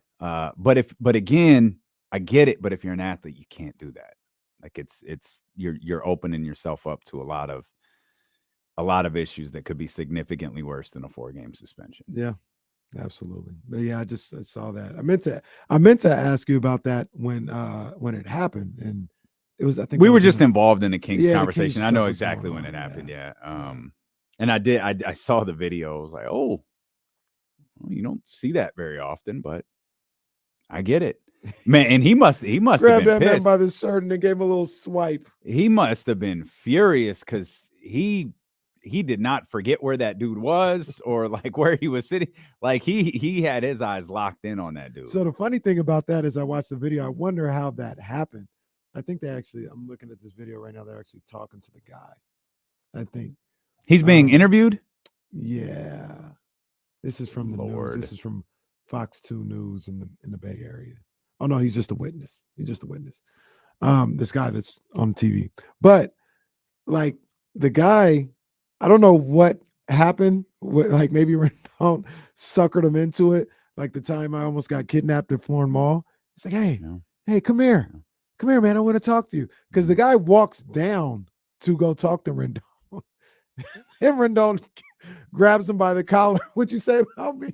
Well, so the other thing is, like, we're positive he had the right guy. Because I always think about Ron. Ron Meta punched the wrong guy. like when Meta went into the stands, he went at the wrong person.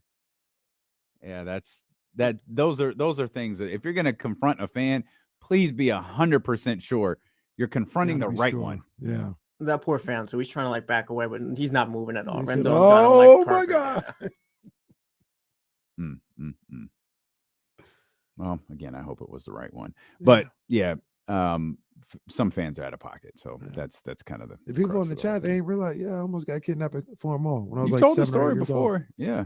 How did you avert being kidnapped again? And I'm not trying to make light of this. This is a true story. Kenny has told us. How did you? I just kind of ignored the person. We were in the parking lot with my mom and this guy and you were walking behind your mom. No, we were kind of side to side. Then we get to our car, and then maybe like 7 or 8 stalls down, there was the seedy character. It was like black, not the guy. Oh wow, wow, wow! I'm not saying I don't know who it was. I'm saying that the Be your own people. Kenny Oberman. I'm saying the area was black around there, so I couldn't really see. Okay. I couldn't see what was going on. It was just dark back there, and I heard a voice, and the guy was, I could make out a person. He's like, "Hey, psst, what time was it?" It was probably 7, 8 o'clock at night. Oh, okay. Psst, come here. Hey, come here. And I was like, huh? He's like, psst, come here, kid. Come here. I was like, hi. Just kept on moving with my mom. But yeah, that was almost it. Would have been it. There'd be no D-Lo and Casey, or there'd be no Kenny Caraway show if it wasn't for Kenny's quick thinking. Again, it's another event, I believe, that happened when you were 7.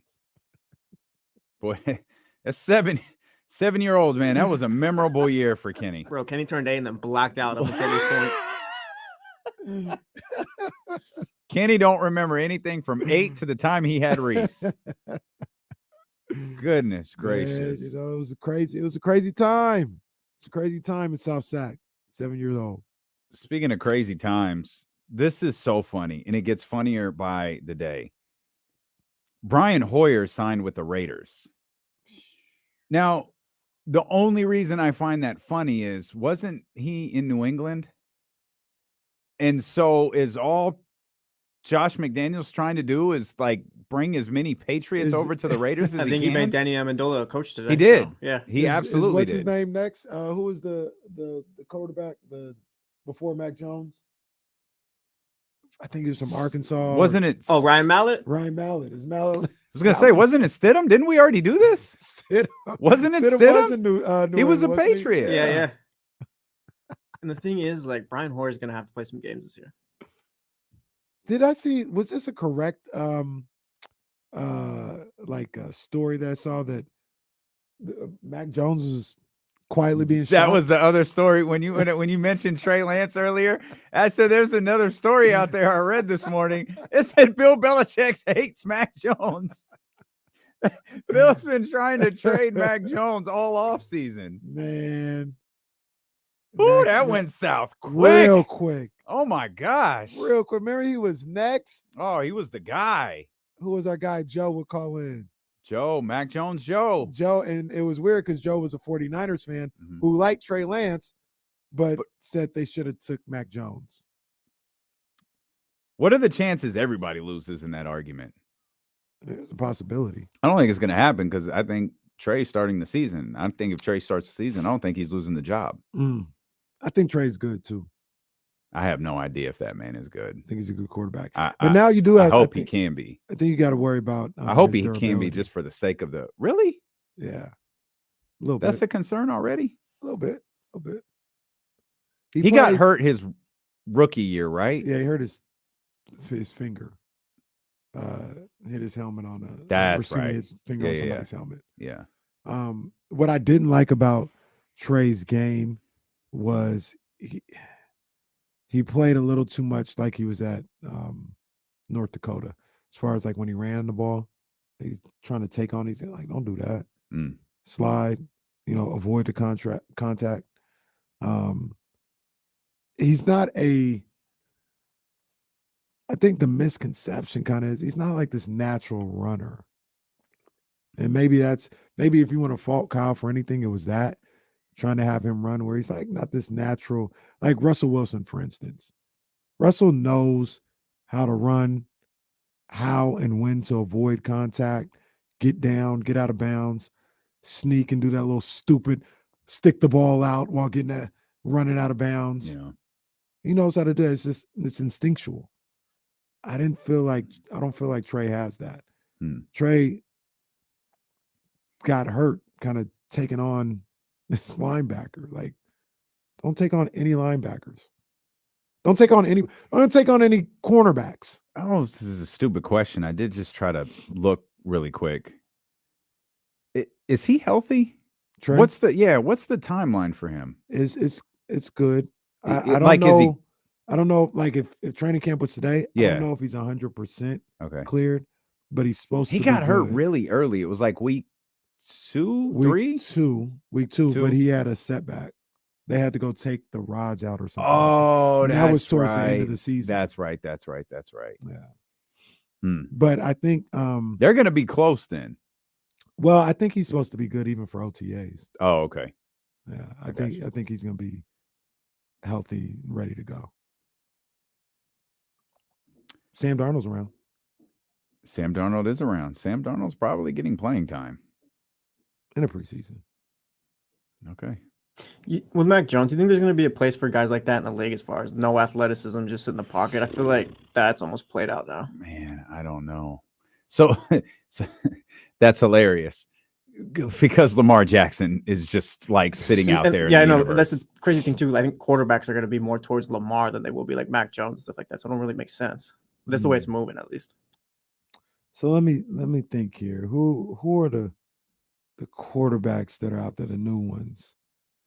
You got Mac, you got Justin. Well, there's going to be a whole new flock of them coming in this draft. Trevor Lawrence is kind of like that. But he can move those still. Trevor Lawrence can move. He can move. I mean, Mac should have never really been a starting quarterback like that. Like he was never that guy. That's what almost had me giving Kyle Shanahan the red fin. Like Mac was never that guy. So that was an anomaly. But I think there can be Trevor Lawrence. Like Trevor can move. He doesn't really move though. I think he can, guys like that can still exist. I think at this point, if you want to play quarterback and be successful in the league, you have to have at least some athleticism. Yeah. You got to have that. You got to have the tatat. Brock Purdy. You don't really move like that. I guess he does. Well, he's got the tatat. Tatat. He's got that. He's got here.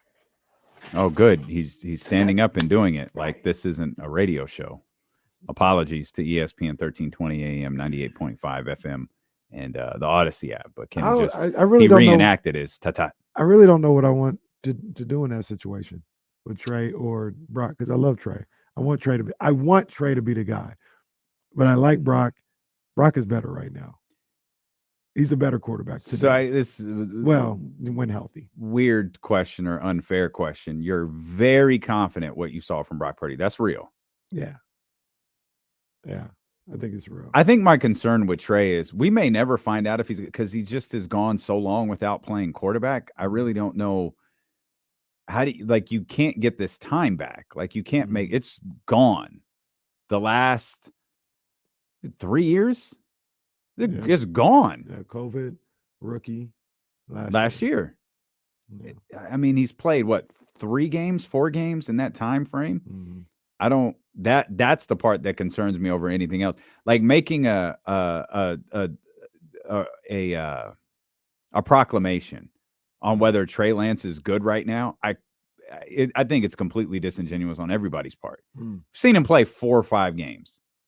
Now, okay, I guess you could compare him to Brock Purdy, but man, one of those games was a monsoon game. One was, he had a couple of games in his rookie year. Yeah, at the Texans game where he was fine. He was fine. Looked like a rookie in the Arizona game. Looked like a guy who hadn't played in 2 years. Right, and now we've added a year to that and some change, which is why I hope he's healthy to start the year, because if he's healthy to start the year, I think he's the starting quarterback to start the year.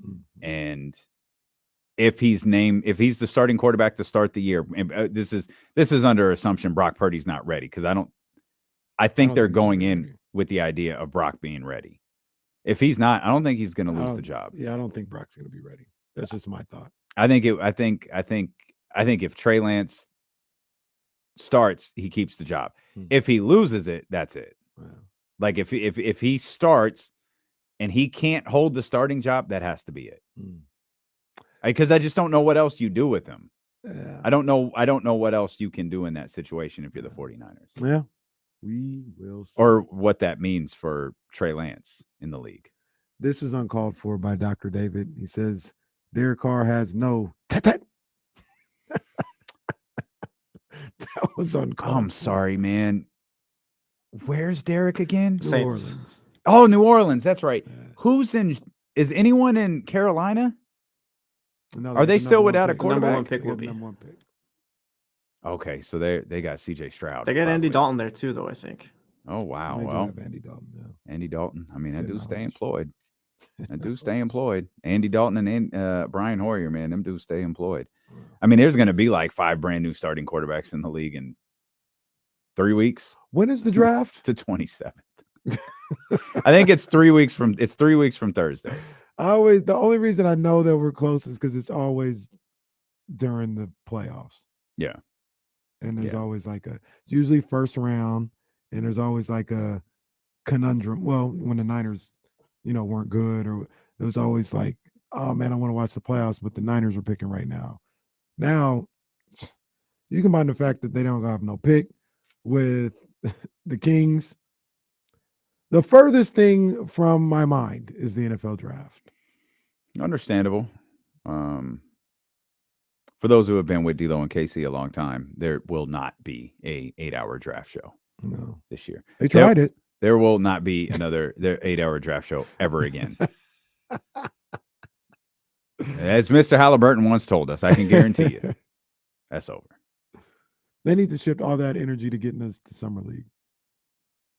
There's a lot of things they need to shift that energy to. Who do you think is, while we're talking quarterbacks, because we might not talk about them again for 3 more weeks, who do you think is the first pick? Do you think it's Bryce Young or CJ Stroud, or do you think it's someone else? I think it's CJ Stroud. Anthony Richardson is moving. I keep reading about that too. Like, whoa. And Anthony Richardson, man, it's hard. Like, he's one of those guys where it's like, I talk about this with athletic players in high school, where baseball colleges and that baseball teams, they're like, just get here, I'll teach you how to hit. Your ability to steal bases, to play the field, to cause havoc out there, that's something that I can't teach. I can teach you how to hit, so just get here. I almost feel that way about Anthony Richardson, where they're like, things you can do physically, I can't teach. I'll teach you how to do a 5-step drop, and I'll tailor an offense around you that, I'll protect you for a little while. I can't teach you the things that you can do as far as evading defenders and what you can do physically. And I feel like Carolina, other teams might want to take a chance on that. Just be like, I'll take my chances.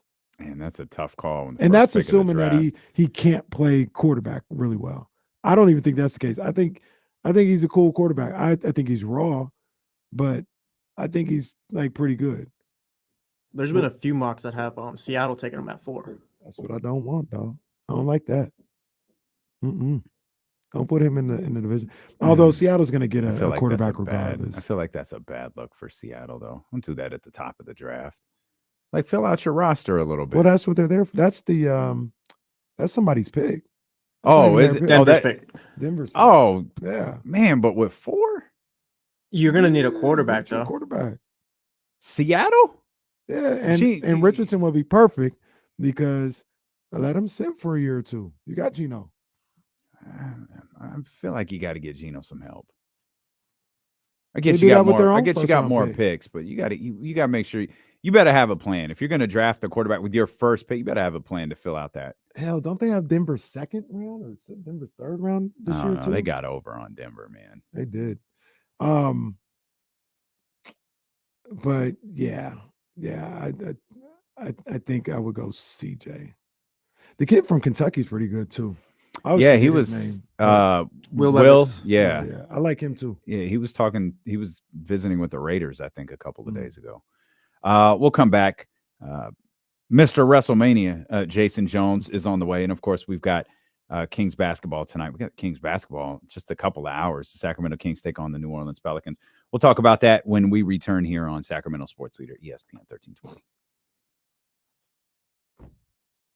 What? That email from Rich? Yeah. Just saw her like an hour ago. It's like an hour ago. No, I think that's a different Gina. Okay. That's what I was about to say. I was like, wait, yeah, what? No, that's a different one. That makes a lot more sense.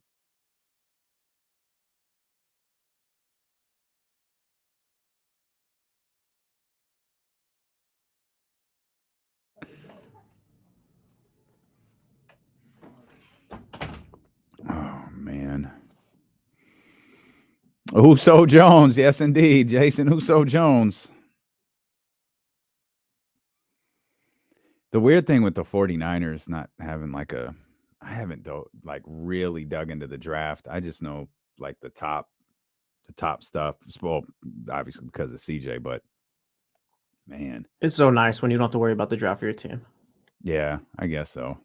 I feel like I should know a little bit more than I do, though. Just so occupied with the Kings in the playoffs. D'Lo and Casey from 6 a.m. till 7 p.m. if it's Kings versus Warriors. Bro, somebody's going to suggest that, I assure you. We're trying to get programming added. They are they're essentially telling me to fuck off without even talking to me. That's what they're telling me. But we're trying to get some programming added headed into the playoffs, but they just hate me. They hate us. We'll have some things planned, though, even if it's just for D'Lo and Casey, noon to 4. Like, Ham's going on the road for the series. We'll probably have James on every day. Well, I'll say this. I hope you guys do hear a lot of Kyle Madsen moving forward. It just might not be here, man. But I'm trying. I assure you guys I'm trying. I'm with you, J-Lo.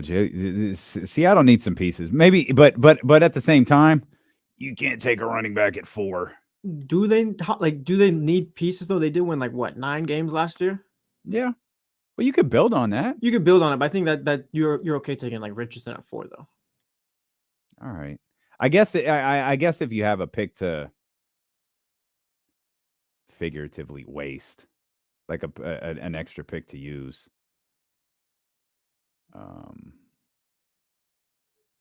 Paint the walls purple. Bro, I'm just trying to get these pictures I got behind me up on the wall. Like, I can't even get that done. I cannot even get that done. Yeah, Seattle was 4 picks in the first 2 rounds. 4 picks in the first 2 rounds. Okay. All right. I'm not as against it then. I'm not as against it. They got 9 or 8 total, I think.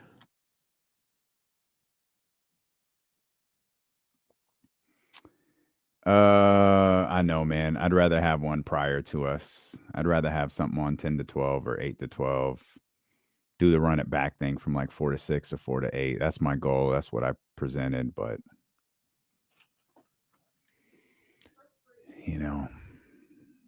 I'm trying. We're trying. Oh, I don't know why I'm watching this game on my YouTube. Really don't. I don't either. What game is it?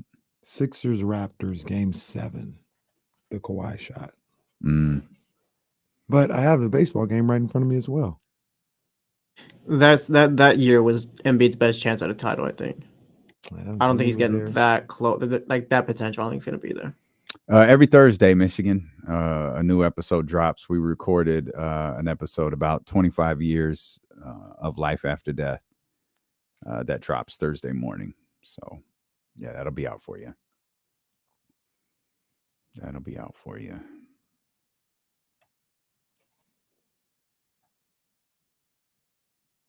Damn, this team was kind of stacked. Who is that? Well, point guard isn't really good. The Philly that was a wild shot by Jimmy Butler. The Philly had Jimmy Butler, decent Ben Simmons, Embiid, Tobias Harris. Did you see KG's thing? No. About Ben Simmons, where he was like, you got to find that love and passion and what you fell in love, like what made you fall in love with the game. Mm-hmm. And all I kept thinking about was KG. I don't think he ever had that. Yeah. I don't think that exists for him. Like, his point was there are guys that like Carmelo and DeMarcus who are dying to be in the league. Mm-hmm. If you don't want to be in the league, man, don't be here.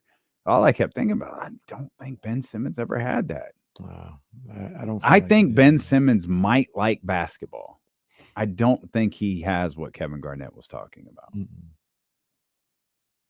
And then you combine that with everything that goes with it, like this media stuff and the media scrutiny. Yeah. Okay. Live on Twitch as well, twitch.tv/ESPN1320, youtube.com/ESPN1320. Jason Jones of The Athletic set to join us coming up here in about 20 minutes or so, a little less than that. He'll be with us. Of course, the Sacramento Kings take on the New Orleans Pelicans tonight in a massive game for the New Orleans Pelicans. And perhaps, I don't know, you tell me, a big game for Kings fans? Yeah, I mean, I think Kings fans would feel a lot better if the Kings won tonight. I think so. They'd too. feel a lot and better. And understandably Ironically, so. I can't believe we're saying that. Well, wait a minute. I can't believe we're saying they'd feel a lot better about this team if they won tonight. Come on, guys. Come on. Well, I think it's the James Ham thing that he was bringing up yesterday. No one wants to stumble into the playoffs. I get it. I do understand. And, while I have my stance of none of it matters, no. I do understand. I do get that. Like, I want them to win the rest of the games this season. Absolutely. It's also regardless of Sacramento's standing, this is a big game. It's a really big game in the Western Conference. It's a really big game in seeding. It's a huge game for the New Orleans Pelicans. You know, the Kings have had these figurative huge games. They had a chance to clinch the division. Couldn't do it. Had a chance to clinch a playoff spot at home. Couldn't do it. Well, maybe this is a little bit different. They're on the road. They did well when they had things to accomplish. They can clinch the division tonight. Yeah. I mean, I know it's kind of an afterthought in all of this, but they can clinch the division. I don't even know what that even means at this point, but they can do it. It means banner time. Yeah, that's fine. Baby. That's one you just quiet, like you just go into the, hey, look, the banner's up. Well, they can announce it. You know, before, after the first time out of the first home game next year. Want to direct everybody's attention as we unveil the 2022-2023 Pacific Division banner. Everybody stands and claps the entire time. You can make a little bit of a deal about it. Like I said, we just don't need a ring ceremony. Like the banner's already unveiled when Scott Moak draws everyone's attention? No, it's covered up. Oh, really? Yeah. Do we need to do that? Yeah. Okay. I guess it's fine. During a timeout? Yeah. Okay. All right. That's fine. I mean, we could do it before the game, too. Well, that feels too... I don't... Like, you can't unveil the banner if you're down 15 either. That's why maybe you do it before the game. You got to be strategic if you're going to do it during the game. But I have no issue with division banners. Like, Kings earned that division banner. Well, they've got to win it first, and they've got to beat the Pelicans tonight, who've been playing really good ball. And like I say, because there are people who don't feel like the divisions matter, but I'm with that. Because in the end, they don't actually mean anything. No, right? They don't. But Jesse brought up a good point with the Heat can clinch the Southeast Division title tonight. They're going to be in the play-in. So, like, what are we really talking about? So I get that, but I think this particular division is different. I mean, when you talk about the teams involved, you're talking about the creme de la creme of the Western Conference: Lakers, Clippers, Warriors, Suns. And you were able to do that and get that division championship against those guys. Yeah. You can puff out your chest a little bit. I'm just not going to look down on anything the Kings accomplished this year. No. I disagree with, I think it was the little barista at The Athletic. Oh, this guy. I think he said Sacramento season's already a success. Nothing that happens now matters. And I get the gist of what he was saying. A little barista isn't that wrong right there. Broken clock is right 2 times a day. Yeah, I guess. I don't know. Maybe I'm only looking at it from a player standpoint and not an overarching standpoint. Maybe in a month and a half, look back. No, everything was fine. It was all good. Season was super successful. I do think there are things that can go wrong in the next few weeks to change it. I think particularly, and I think this is the one thing everybody's been waiting for the Kings to be bad, right? So losing to San Antonio and, fans being on edge a little bit, knowing they've got a Pelicans team fighting for their life. They potentially, who knows, based on some recent reports, have a Dallas Mavericks team that's fighting for their life coming up. And then you've got the game against the Golden State Warriors and the Denver Nuggets after that. I think fans were more like, I just don't want to play bad headed into the playoffs. And because you talk about everything being a success at this point. Okay. a lot of times things aren't as wonderful as the last time we saw them, and they weren't as bad as the last time we saw them. But if the Kings struggle at the end of the regular season and then lose in the first round, you have this clump of a month that looks bad. And I don't want fans to take that into the offseason with them. You know what I mean? It's one thing if losing the first round of the losing a first round series, that's especially the way this conference is, it's possible. And it's nothing to be ashamed of. Somebody's going to lose the series. But I think that in and of itself, everyone can kind of deal with. Playing bad for the final 2 weeks of the season, and including a loss to San Antonio, I think would leave people a little uneasy heading into the offseason. And you'll quickly forget about all of the good moments. Man, it wasn't real. It just took till the end of the season. And I think that has a lot to do with it. I think more pressing. Malik Monk's available tonight. Oh, well, that's good. I thought he wasn't going to play today. Yeah, Malik Monk. This is according to the official Kings PR. Malik Monk is available tonight. They tweeted it, so they're available. What are you laughing at? Grow up. Malik's available. I don't know what Kenny's doing. That's good to hear, though. Yeah, that is good to hear. I didn't think he was going to play either, to be honest. I didn't think we'd see Malik today. James had something yesterday afternoon, that just kind of clarified a little bit more what was going on. I was like, oh, all right. Doesn't sound like he's going. He might not go either of these 2 games. But that's obviously not the case. Malik Monk active tonight. He's tougher than the $2 steak. He probably. I love your $2 steak reference. How pissed off is a $2 steak? Because I imagine Malik might be a little pissed off. We talked about. Yeah, he ain't having that. We talked about Malik. What was Malik's presence missing on the floor against San Antonio? Malik wasn't quiet. It's not like Malik wasn't talking. Like anytime the camera caught them during a timeout, Malik was talking. He was talking to everyone who was on the floor. Now, maybe that's different than being on the floor and in the moment versus having to wait to a timeout. But it looks like Malik was like, "F this ain't happening. We'll get out there and play. We'll get out there and fix this." Yeah. No, I mean it's a great sign, man. It's great to see because I want to not only do I want to see him healthy, but I want to have some type of semblance of rotation going into the playoffs. Like people used to their roles, people used to what they got to do, and Malik Monk is part of that. If Terrence Davis is going to play, he's going to be out there with Malik Monk. Cool, it's good. All right, it's all good. But if Terrence Davis is just in there because Malik is out, I'd rather see Malik, healthy so he can start getting in the groove. Because like we keep talking about, like they're gonna be in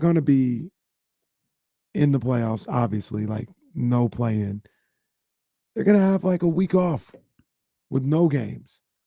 And you don't want Malik, like if he couldn't play today, can't play moving forward, 2 weeks without him playing. Because now you got to get him into game shape. And, that's something else that you got to battle with the adrenaline and all this other stuff. It's part of the reason why we talk about Mike Brown's probably going to play these guys a good amount moving towards the end of the season.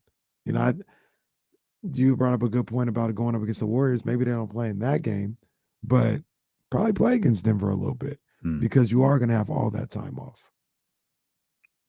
Yeah, I agree. I just think that's Mike Brown's thinking too. Mike's probably flying a team in here to play them during that week. The Nigerian national team. Yes, exactly. They're all going to be here at the Sawyer getting some run in against the Sacramento Kings that week leading into the first playoff game. We'll come back. I don't think we've talked to Jason since they've clinched the playoff spot. No, because that was Wednesday. Yeah, so we'll talk to Jason Jones, Mr. WrestleMania, the professor, when we return here on D'Lo and Casey, brought to you by Sky River Casino on Sacramento Sports Leader, ESPN 1320. All right, we're back on track now. Miss P knows something we don't. She might. She might. If anybody else had sent that text, I'd be like, wait, what? But it's Miss P, so she might know something we don't. Yeah.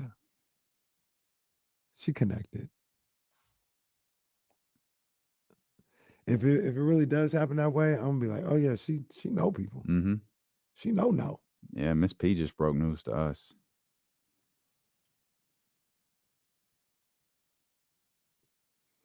Jimmy Butler, coast to coast, game tied at 90. 4.2 seconds left. Timeout, Toronto. Oh my goodness. He's about to drop oh boy. What's a better shot, that one or Dame's? Dandy alert.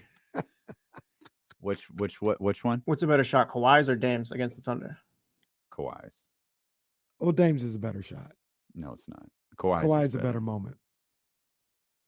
I don't get the difference. Dame's shot was I would go sick. with Dame's.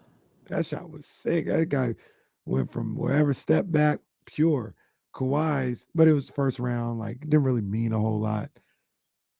The Kawhi shot bounced around. It was like dramatic. The whole arena went quiet. And yeah. And they won a title. Like, in that, they might not have won a title if that wouldn't happen. Was the score tied? Yeah, it was tied. They would have went to overtime. Was that the one that made JoJo cry? Yeah. Oh, that's tough. JoJo left it out there. Yeah.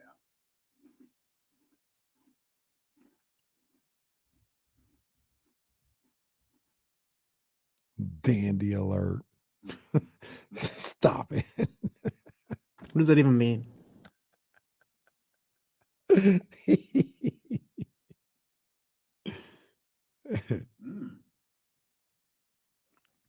What you think about that? Sounds about right. You know, going on the road to New Orleans. That 5 feels a little disrespectful, though. A little bit. That's a lot. A little bit. But you just lost to San Antonio, so I don't know. Wow, Kawhi just hit the shot. That's unbelievable. That is unbelievable.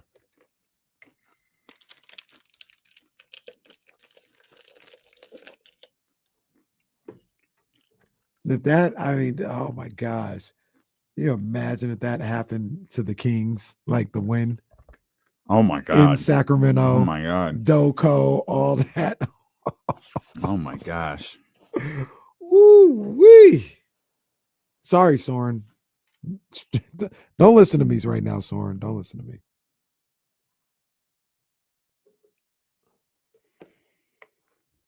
Marcus All was on that Raptors team. Everybody dabbing Marcus up Joel. Sneaky had a good career. He did. He was really good. Oh, there goes Roz. Golden Woody. Roz. Everybody's trying to, you know, say great series and all this stuff. Joel just wants to go cry. Mm-hmm. I ain't mad at him. That's all I'd want to go do. Yeah. You guys still have him winning MVP? Yeah. Yeah, I think so.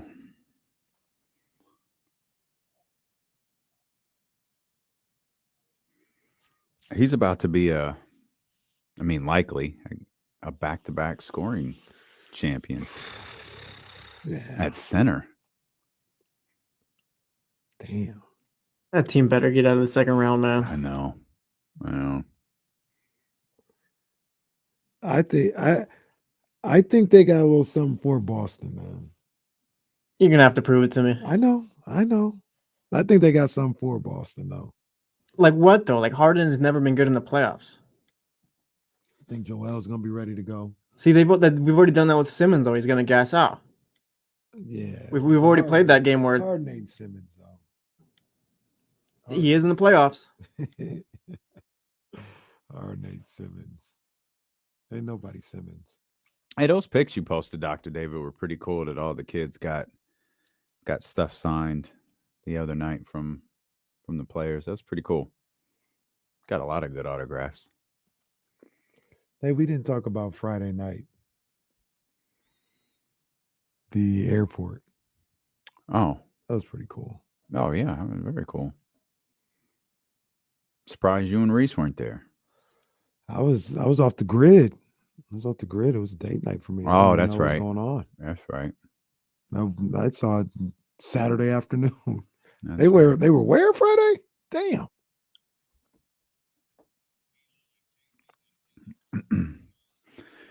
Fresh off his trip to WrestleMania. At least I think he's fresh off it. I don't even know if he's back now that I think about it. He might have stayed for the Raw after WrestleMania. Yeah, he might have. I think that was part of the deal. I'm not sure. None of us really check with Jason each week. We just kind of send him the link, and like if he clicks it, he's here. But it just dawned on me, like maybe he won't be. The professor, Jason Jones, might be joining us here. Ironically enough, I didn't think about it either. Well, normally if he can't be with it, he'll text us. Yeah. But it just dawned on me, like, wait a minute, WrestleMania was the Raw after WrestleMania was last night. Maybe he's here. I'm not really sure. But we'll get his thoughts on the Kings clinching a playoff spot, and of course the Sacramento Kings taking on the New Orleans Pelicans. Learned during the break, Pelicans or Kings 5-point underdogs headed into this one.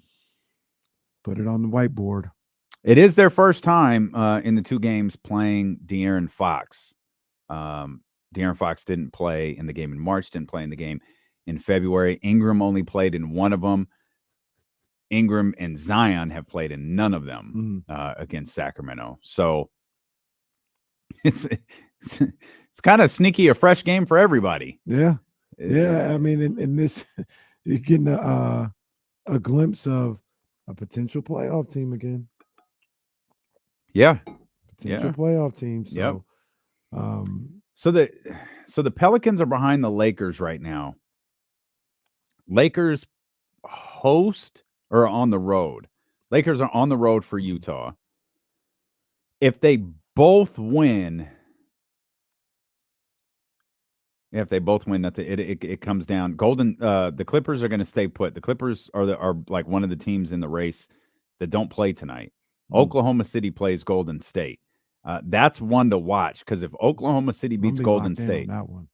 Yeah, there's a lot of movement. Ramifications there. Yeah, there's a lot of movement if Oklahoma City beats Golden State, and then that's the scenario that sets up the Kings being able to eliminate the Kings being able to eliminate the Mavericks tomorrow. That's what I want. Sorry, Kyrie. Kyrie is my boy, but do you think he stays there? No. There is a scenario where they're the only ones that could really give him the money that he might be looking for.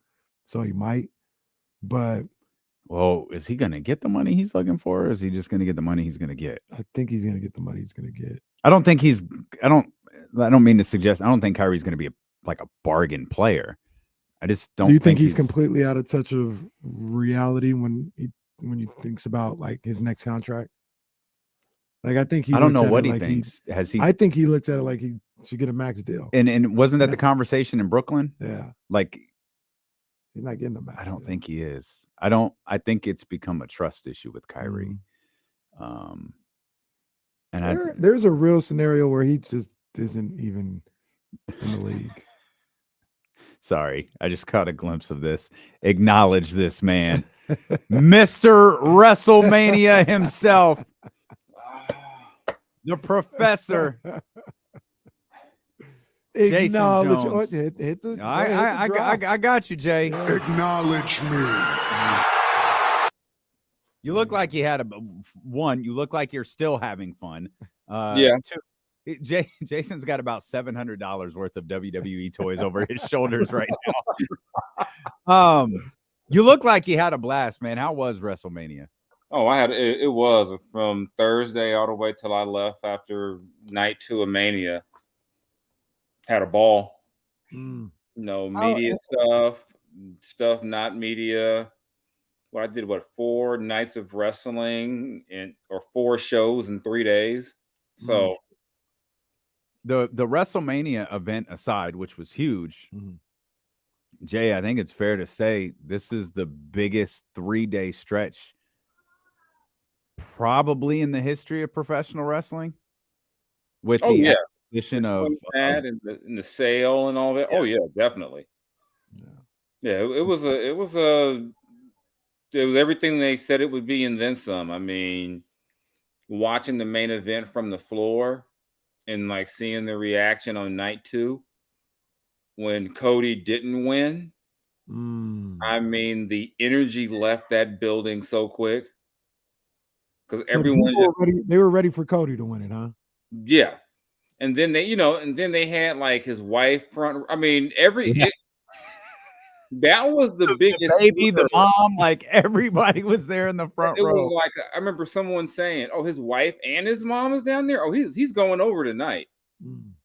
So for it to not happen, it was just like. But I mean, it was I did NXT, I did the Hall of Fame, I did Stand and Deliver, I did the Undertaker's one-man show, I did Wale Mania and both nights of Mania. What exactly is Wale Mania? I always hear about it. I want to go, but I don't know. Is it a concert or? It's not really a concert. It's kind of like just like what they did this year. They had an interview with the Usos. So it was like Solo stayed in character, but then like Jay and Jimmy were talking about just the whole past year, and they really weren't in character. So they're talking about how much they really love Sammy, and how for months how crazy it was, because they said there's times where Sammy's not trying to be funny. And they would go live on SmackDown, and Jay's like, I'm cracking up because Sammy's making me laugh, and I'm supposed to be serious, and we're live, but I'm laughing because he said Sammy is just Sammy, and he's funny. So, I mean, they talked about that type of stuff. They had some real cool moments there. I mean, like Wale did like a bit this, that, and a few of his songs at the end. He had like one of his young artists out there for a little bit. Hit Row did like a little thing together because they had all all four of them were together. Samoa Joe was rapping along to Jay-Z. Oh Lord, Samoa Joe. Bob Van Dam was smoking weed on stage. This all checks out. This all checks out. Yeah, it was a good time because Wale came out and said this is not a concert. Then he starts performing. It wasn't. He brought Jade Cargill out for Lotus Flower Bomb. Yeah, so I mean, it was a cool event. I mean, considering the ticket was only like $20, it wasn't like it's like so I didn't know what to expect. Where was it? Was at Novo. It used to be called the Microsoft Center. Oh, okay. Yeah, so it was right there at LA Live, the same place where the Undertaker did his thing at. How was that? It was. I enjoyed it because I'm not used to seeing lighthearted Undertaker. Like just because even the stuff they do, like with those A&E biographies or whatever, he's still kind of serious. This was like a lighthearted version, Mark Calloway, just telling stories, and it was my first time since I saw Chris Rock, where I did lock up my phone during the show. Yeah. But it was. I mean, I enjoyed everything I did that weekend. Even the media sessions were fun. Like they do a good job of having the talent. We're kind of ready to have fun, and it's weird. It's a different type of media thing because you got people there who were like talking to them like they're in character still. Like, are you angry at Judgment Day? And it's like, and I was getting different content because I was just talking to him about regular stuff. And it was like, oh, okay, he gets it. He gets we're like people and not just these characters all the time. So like. I talked to Rhea for a while, and pretty much everybody, Carmelo Hayes gave me the Soul Brother handshake. It was like the Key and Peele sketch. It was like, hey, what's up, man? And we're talking about music, and I'm like, I know he had like a bad boy hat on, and I'm like, man, what you know about that? Because he's in his 20s, and he was like, I like older stuff, and he was like, he said, looking back at those days, back in those 90s. Everybody was grinding, like everybody was hustling back then. I like that. I'm like, I like him. I said, I hope they put the belt on you tomorrow. I said, it's time they put the belt on you. He was like, yeah. I got to watch that match ringside, sitting behind Nikita Lyons. Oh, shout out to Nikita Lyons. Yeah. So I was a kid, kid in the candy store type thing. I was just like, I'm here working, but this is like, I talked to Johnny Gargano after his match with Grayson Waller. And then like y'all know me, I know I'm not a little guy. I was surprised how much bigger I was than some of the guys. I was like, man, I was like, this is crazy, but it was like I said, I had a blast out there. Like I told somebody asked me, well, are you mad that or do you wish you were with the Kings right now? I'm like, I'd take WrestleMania 10 times out of 10 over a Kings playoff game. Speak for yourself. Oh, okay. I've been to a Kings playoff game before. It was a long time ago, but I've been to one. I've been to NBA Finals games. I've been to Major League Baseball All-Star, NFL. I'll take WrestleMania over the NBA playoffs any day of the week. Are you going to Philly real quick? I want to now. I hadn't thought about it really, but now I'm like, how can I miss Mania again? Oh wow! Do you think the business is about to change? Or I shouldn't say the business, like the wrestling business. Do you think the WWE business is about to change? Depends on how much they let Vince McMahon back in. Oh, he's in. Like he is in. I'm just like, that's my only. It's like, okay, what are we? I'm like, are we going to start getting random giants again all the time? And it's he had Brock versus Omos. Like that's Vince McMahon. That had Vince McMahon's fingerprints all over it. And I thought that one came off pretty well. It was what it was supposed to be. Like I wasn't disappointed in that, but then I'm just like, come on, you've been on the reason why it's been on the hot streak it's been on is because it's been fresh, and that goes to NXT too. It wasn't for years, even though you enjoyed the product, you knew it was happening. Like, okay, this happens, and very rarely did it feel like you got those surprises. And like, even like last night, Raw just seemed weird. Like, you could tell like there was some type of shift. Mm-hmm. It was like why is Triple H out here saying what he said last night in the press conference? Mm-hmm. And then you could kind of feel like, okay, this is it's a little different again. So, I just hope it doesn't get so wacky to where it's like, oh man, we're back to here we go again, Did you see Vince McMahon's hair, eyebrows, and mustache in person? I did not. I wish I had. One of my favorite IG accounts, Who's Going Wild, is having a ball with this. They didn't put my man on the hot salt with the Tapatía hot salt bottle.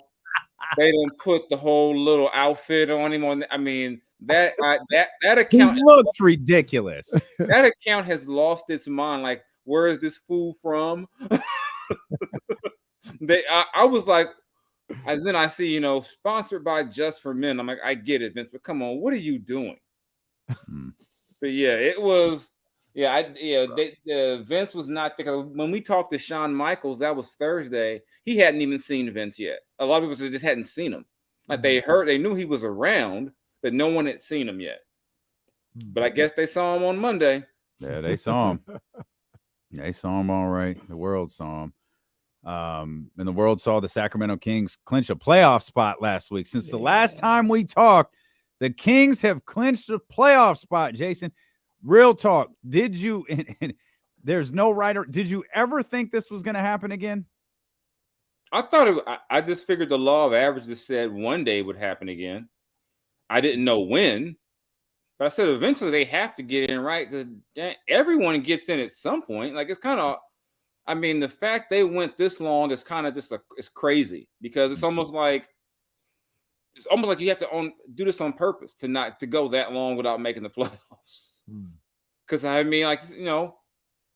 half the league makes the playoffs, and then when they expanded with the play-in, it's like 2/3 of the league has a chance to make the playoffs. And so, I figured something. Like I said, even a team that's had this much bad drafting, bad decisions has to get lucky eventually and get a guy who can kind of elevate them at least to an 8 spot. So I didn't know when it would happen. I figured it would one day, and so one day is here. The crazy thing about the drought that always, has me scratching my head and shaking my head is they were never ever really close. Mm-hmm. Like, they never had like heartbreak on the last day of the season, like the 94-95 season where they lost on the last day of the season and didn't make the play. They never even had those moments. It was just like with 2 weeks to go, they were officially eliminated. Or we'd have like the last couple of like Luke's last year, where it was like if they win every game, yep, it was like, and it was San Antonio, biggest game in the history of the Golden One Center.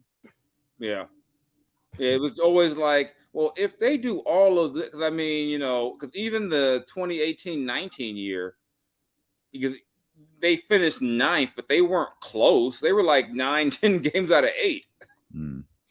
So it was like, really, Luke got them the closest, but even then it was like, they're not going to get in, because they were like, they start playing better once De'Aaron got hurt, and like the defense would get better. It was just weird stuff. And then they're playing teams who also have nothing to play for, and whatever reason the Kings would get all this pride, like, we ain't tanking. It's like, all right, so you're still going to the lottery, but good for you. You beat this team March 31st. Yay. It was just kind of like, So yeah, they were never really close to ever getting in. Then even when the bubble was like, this is the big game, they go out there and get smashed first night in the bubble. Next game smashed. That was tough. It was over before it even started in the bubble. That was tough. Actually, the first one was a close one to San Antonio, who everybody thought they was going to beat. Yeah. And they lost a close one. De'Aaron goes off. And then I think they just got the brakes beat off them by the Magic. Yeah, that was the one. Orlando, the Magic smashed them. Superman punch, spear, guillotine. I was like, oh my God, this is really bad. Then when they played the Pelicans, and I said, oh, this is just not good. I'm like, they're not ready. I'm like, they're so not ready. And poor Bogey was looking around like, what are you guys doing? It was Dallas. Bogey was the one he was 1 of 14 and in overtime lost to Dallas. At that point, I didn't care. I gave Bogey his props. I didn't care. He gets all the props in the world, but damn, 1 of 14. And the one he made was in overtime. I think they broke his spirit. They took his smile. They took Bogey's smile. But I think even if they don't make the playoffs, Bogey lives in Atlanta now, and he's getting paid. I think he's getting paid. That is wild. Yeah, I think things worked out okay for him. Yeah, he's good. He's good. Mm-hmm. The bubble cost Vlade his job. It did. Yeah, Vlade'd still be in charge. Think about that for a second. If the bubble hadn't happened, Vlade might still be in charge. He almost definitely would still be in charge right now. Yeah, the bubble, and it was crazy. Jaden Ivey would be a king. Yeah, I thought it was kind of unfair. I thought it was unfair to judge. I'm like, if you were going to fire him, you could have been fired him. Why give him an extension? And then because it doesn't work out in the most weird season we've ever had, like, oh, I've seen enough. It's like, really? And I guess part of it was too for me. I never thought those teams were that good to where if you're going to fire him off of the performance in the bubble, you could have fired him a year earlier because it wasn't like the team was all that different. Mm-hmm. So it was just one of, it's like, we're going to fire you, but we're still going to pay you. It was, don't worry. Remember, he didn't get fired. It was that weird, like, they didn't want to say fired. It was just weird. Yeah. He got the equivalent of a WWE Legends contract. he got one of those to show up at games courtside and to sign autographs. That's what Vlade got. He's a brand ambassador. Yeah. Which is oddly and funny. He's the Iron Sheik. Remember when he was brought back initially? That's what he was supposed to be doing, remember? Yeah. Like, he's not here to run stuff. Like a week later, he's running stuff. Yeah. Boy, I don't are there any more? I don't think there are any other former Kings that they're going to hire to, like, shadow Monty anytime soon. So I think it should be a little bit of stability right now. No, I think the two former Kings we got in place are in perfect positions right here with DC and Bobby. Mm-hmm. How you feel about the team going into the playoffs? Obviously, they lost that game on Sunday to the Spurs. Is that concerning? Jason may not even known about it until this exact moment. I mean, I knew about it. I didn't care. He's still basking in the glory of WrestleMania. I mean, I knew about it. I ain't gonna lie and say I cared, but I knew about watching Bianca Belair. He could care less about it. Yeah. The Kings giving up 142. Yeah, for me, with them going in, it just depends on who they draw. The matchup. And right now, the matchup could be anybody. Right. It could be. Is there a favorable one? Is there one that you think is favorable to them? Favorable? To me, of the teams in the bunch right now, I would kind of say the Clippers because they're the ones struggling the most right now. Yeah. And they've had success against them. I think that's probably the most favorable. Second person to say that today. Yeah. I just don't I don't think they want to deal with the size of the Lakers or Minnesota, and I don't think you want to deal with a Steph. I just think the way, I mean, as of what today, was it April 4th? Because remember a week ago I wouldn't have said the Clippers because I thought the Clippers were going to be, 4 or 5.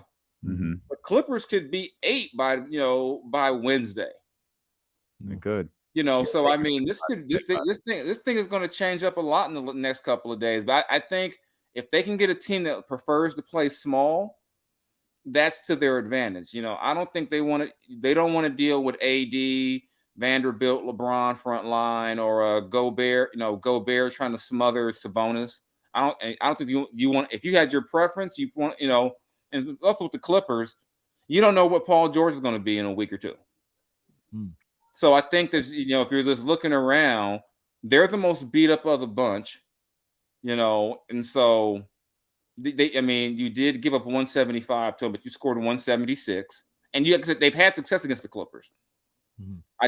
I just think of all the teams that are in that bunch, if you had to pick one, that's the team you pick. But I don't know if the Clippers are going to hang around and stay in that spot. I think it's like 302 to 300 is the score of the last two, the Clippers Kings games. Yeah. I don't know what's going to happen with any of those teams, right? Like, it's the game on Wednesday between the Clippers and the Lakers. That's a big one. That's the one. Yeah. Golden State, they have everything in front of them. Like, if they went out, they'll at least be 6 or whatever the case may be. But they got OKC tonight, which is going to be an interesting game. That's at home. But you got the Kings on Friday. I'm going to dismiss. And that's their next game. Yeah. Their next game is Friday. Yeah. So they'll be nice and rested. Wow. Yeah. And, I guess the Lakers have a back-to-back, and they hadn't been playing AD in back-to-backs. But I think Lakers play Wednesday, Thursday? They play Wednesday. They play Utah tonight and the Clippers tomorrow. So I think if there's a back-to-back that AD is going to play, and it's going to be this one.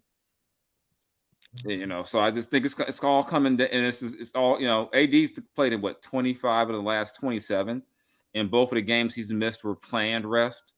So I think he's feeling good. I mean, he's been the way he's rolling right now, I wouldn't want to get a hot team in the playoffs. And right now, the Lakers are the hot team. Even though Minnesota lost, they had been playing relatively well for a while. And yeah, even with the Kings, the Kings losing to the Spurs, it's the same thing. You let teams shoot 50% and give up 130 points. Hey, anybody's got a chance. Like I said, the way they play defense, anyone's got a chance against them. Yeah. And it's just kind of, they're winning the way they have to win. They have to play the way they play to win. But, a lot of folks tell me, well, no one plays defense. That's not true. Teams play defense. The Kings just play it worse than everybody. If you watch the games, teams are playing defense. If you throw out the numbers, and a lot of times I try not to get too wrapped up in, the numbers of it, where they rank. Just watch a game. Teams are trying to play defense. And people keep telling me, it doesn't matter because no one plays. Someone's going to play defense in the playoffs. Teams are playing it now. I just can't, like I said, unless they draw the Clippers, I just can't see that defense holding up right now. I just can't envision them holding Anthony Edwards in check for 6-7 games. Well, someone has to. They gonna be a 9-10 seed. They ain't even gonna see the Kings. Yeah, I don't know. Results to the Blazers. At the crib. Like I said, I can't keep up with who's all tumbling right now. I can't keep up. But I know I would not, like I said, for them, I think they got to play the Clippers. I can't see them being favored against anybody else, even as a 3. They won't be favored against the Clippers, but they won't be favored against. I don't think they'll be favored against anyone. I don't think so either. They're not going to be maybe New Orleans, but nobody going to favor the Kings. Yeah, they're not going to be favored against anybody. And I'm not a big Vegas guy, but I did see the tweet that the top 6 teams in the West, that, like according to Vegas, were like everyone but the Kings. It was like the Lakers, the Clippers, Phoenix, Denver, Memphis, and somebody else. Vegas had what was that? The odds to win the title? Yeah, they had Dallas ahead of the Kings. Dallas what are we 11. doing? Yeah, that's the reason why I don't pay attention. See, because that's just, does Dallas even want to play basketball right now? I mean, I don't know if they do. I mean, that's talking about how much he misses Jalen Brunson. I mean, it was just crazy because when that trade happened, there's a scout I know who texted me. He said it's going to be fun watching that thing fall apart in Dallas. And I was like, really? He said, that's not going to. He said it's not going to be good. He said it's just not. Well, it is fun to watch. I enjoy it. I guess you're like, hey, at least it ain't you, right? Yeah, that's it. and at least it is the Mavericks. Yeah. You know, they could go from the conference finals to the lottery. Yeah. And to be honest with you, it's probably what they should do. Like they really probably should sit Luka and Kyrie at this point. You got to protect that pick.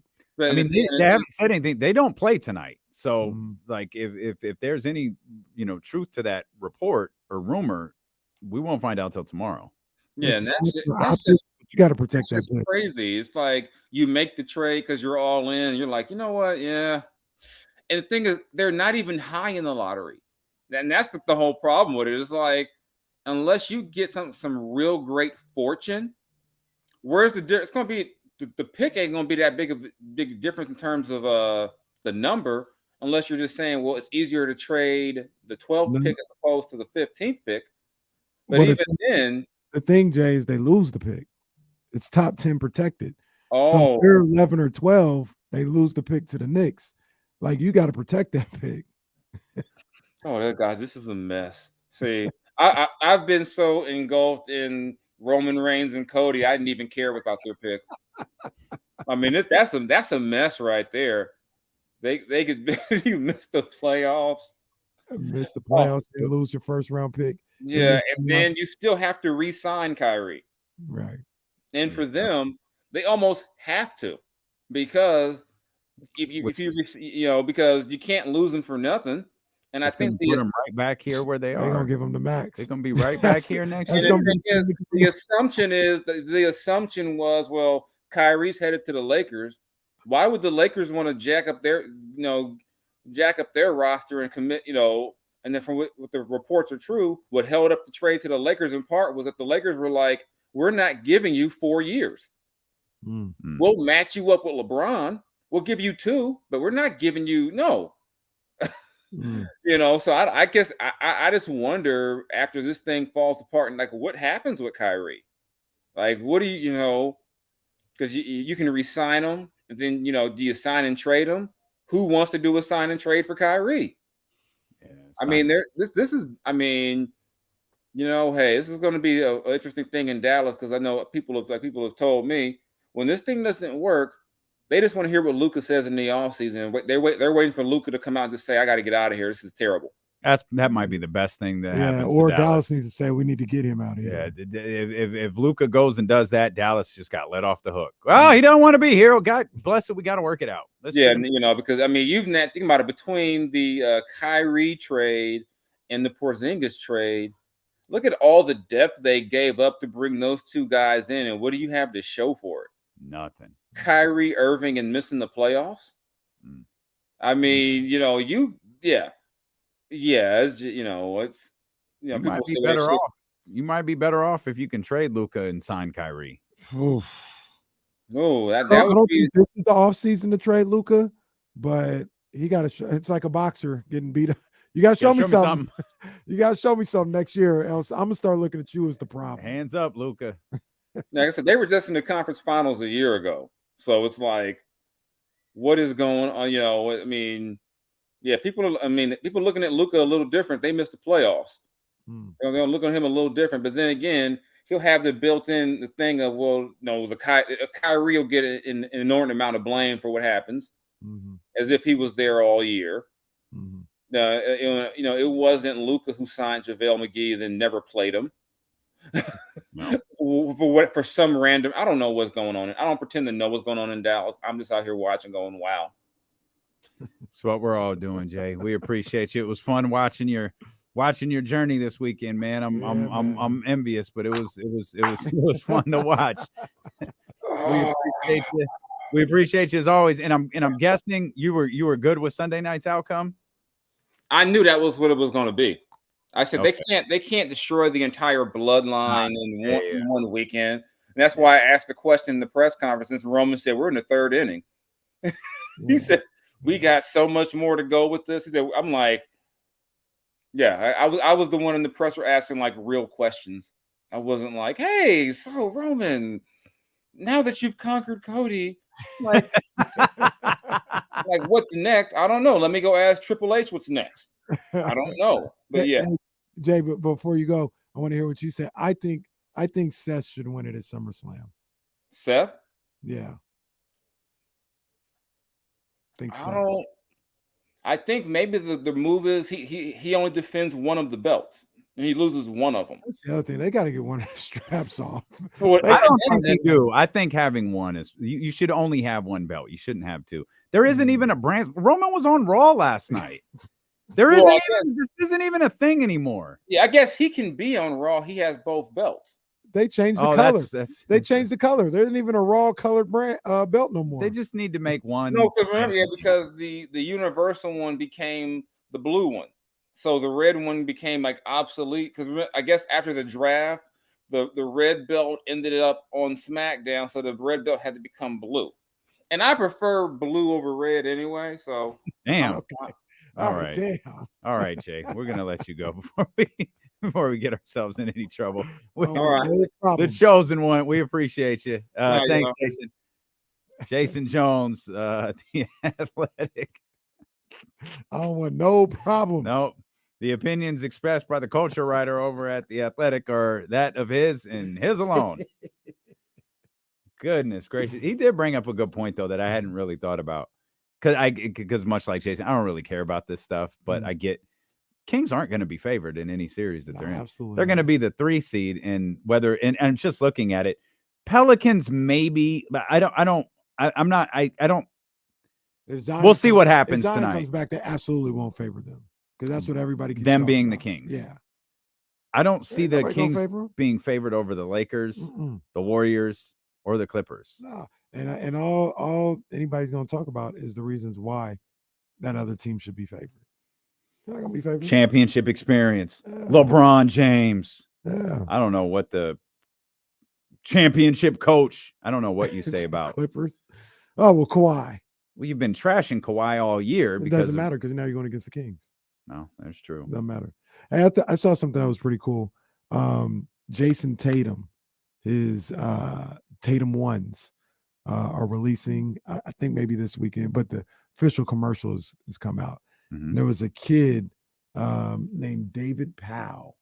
I'm not sure if he's a kid or not, but either way, David Powell on Twitter tweeted out in January of 2021, said, get something about Jordan Brand and tag Jason Tatum.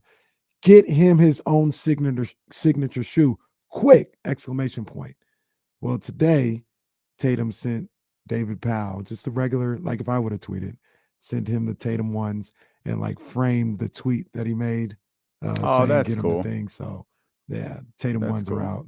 Well, see, if you don't call people Dick Sherman on Twitter, maybe you'll get a pair of shoes in the mail. Yeah, Casey was just casually harassing Richard Sherman on Twitter. Yeah, I'll be honest, we probably don't discuss that enough. And he was like, "Hey, idiot, how did that game go?" Oh, nice play there by Dick Sherman. that was the short for his name. See, I'm sorry, Uncle Sherman. If you conduct yourself like Dave Powell, Yeah, Dave. You might get a signature. You might get a shoe and a frame tweet. I'm sorry, Uncle Sherm. I don't know, Dick Sherman. That's like top of the top, like trash talk right there. That's tough.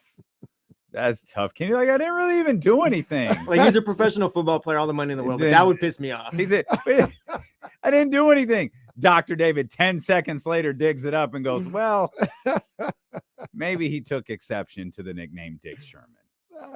I'm sorry, Richard Sherman. I apologize. Probably. No wonder Rich wouldn't come on the show. When was he supposed to? We was trying to get Rich on the show 2 years ago. We were. I think the line was, "Oh, he's busy. Like he's injured. He's not busy. He's actually very free." Oh, they weren't going to do nothing anyway. Well, there are some people who are going to learn that lesson real soon. There's some people who are going to learn that lesson soon. We wouldn't even be able to get the boombox guy.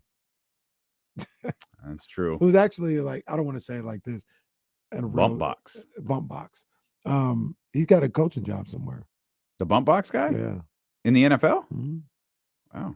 He's like what was he? He's like a quality control coach of some sort, but he ended up, assuming that role of carrying the bump box. But now he'd have moved on, man. We got to replace him. I'll do it. Well, now that Richard Sherman's gone, maybe you can. You just do one Kenny Caraway Twitter search. I don't know. Man, Kenny called him that, and Richard went back to like 7th grade when some kids used to bully him, call him that. That's why he got blocked. That is pretty random for him to see that and block me. Who else did you get in the spat with? Was it Warren Sapp? Oh, yeah, it was Warren Sapp, yeah. That was the first celebrity interaction. What did you call Warren Sapp? No, I didn't call him nothing. You said something. Warren Sapp said something like, yeah, man, I love this meat. And I was like, pause. That's right. It is like, pause those frog-eye glasses you got on.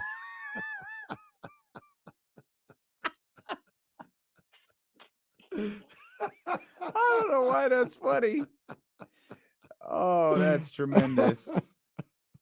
Are we going to NBA or run it back? Oh, we're going to run it back. Catch Will Z, Trysta, and Jason Jones. Let's go. And the playoff push brought to you by Michelob Ultra. Hey, company man right there. If you missed any part of today's show, you can check out the podcast. We'll be dropping a new episode of Corners of the Culture later on this week as well, covering 25 years of life after death. So go search Corners of the Culture in your favorite podcast platform. Hit the subscribe button. We are super excited to see everyone tomorrow at Fieldhouse American Sports Pub.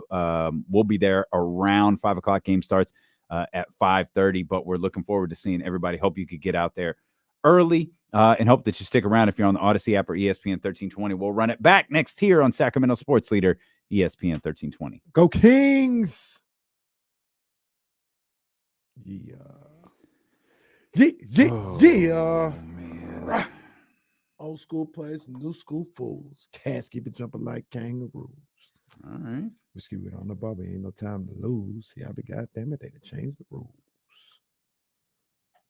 They nominated a new one right up. Jason loves talking about wrestling, man. Yeah. That is his thing.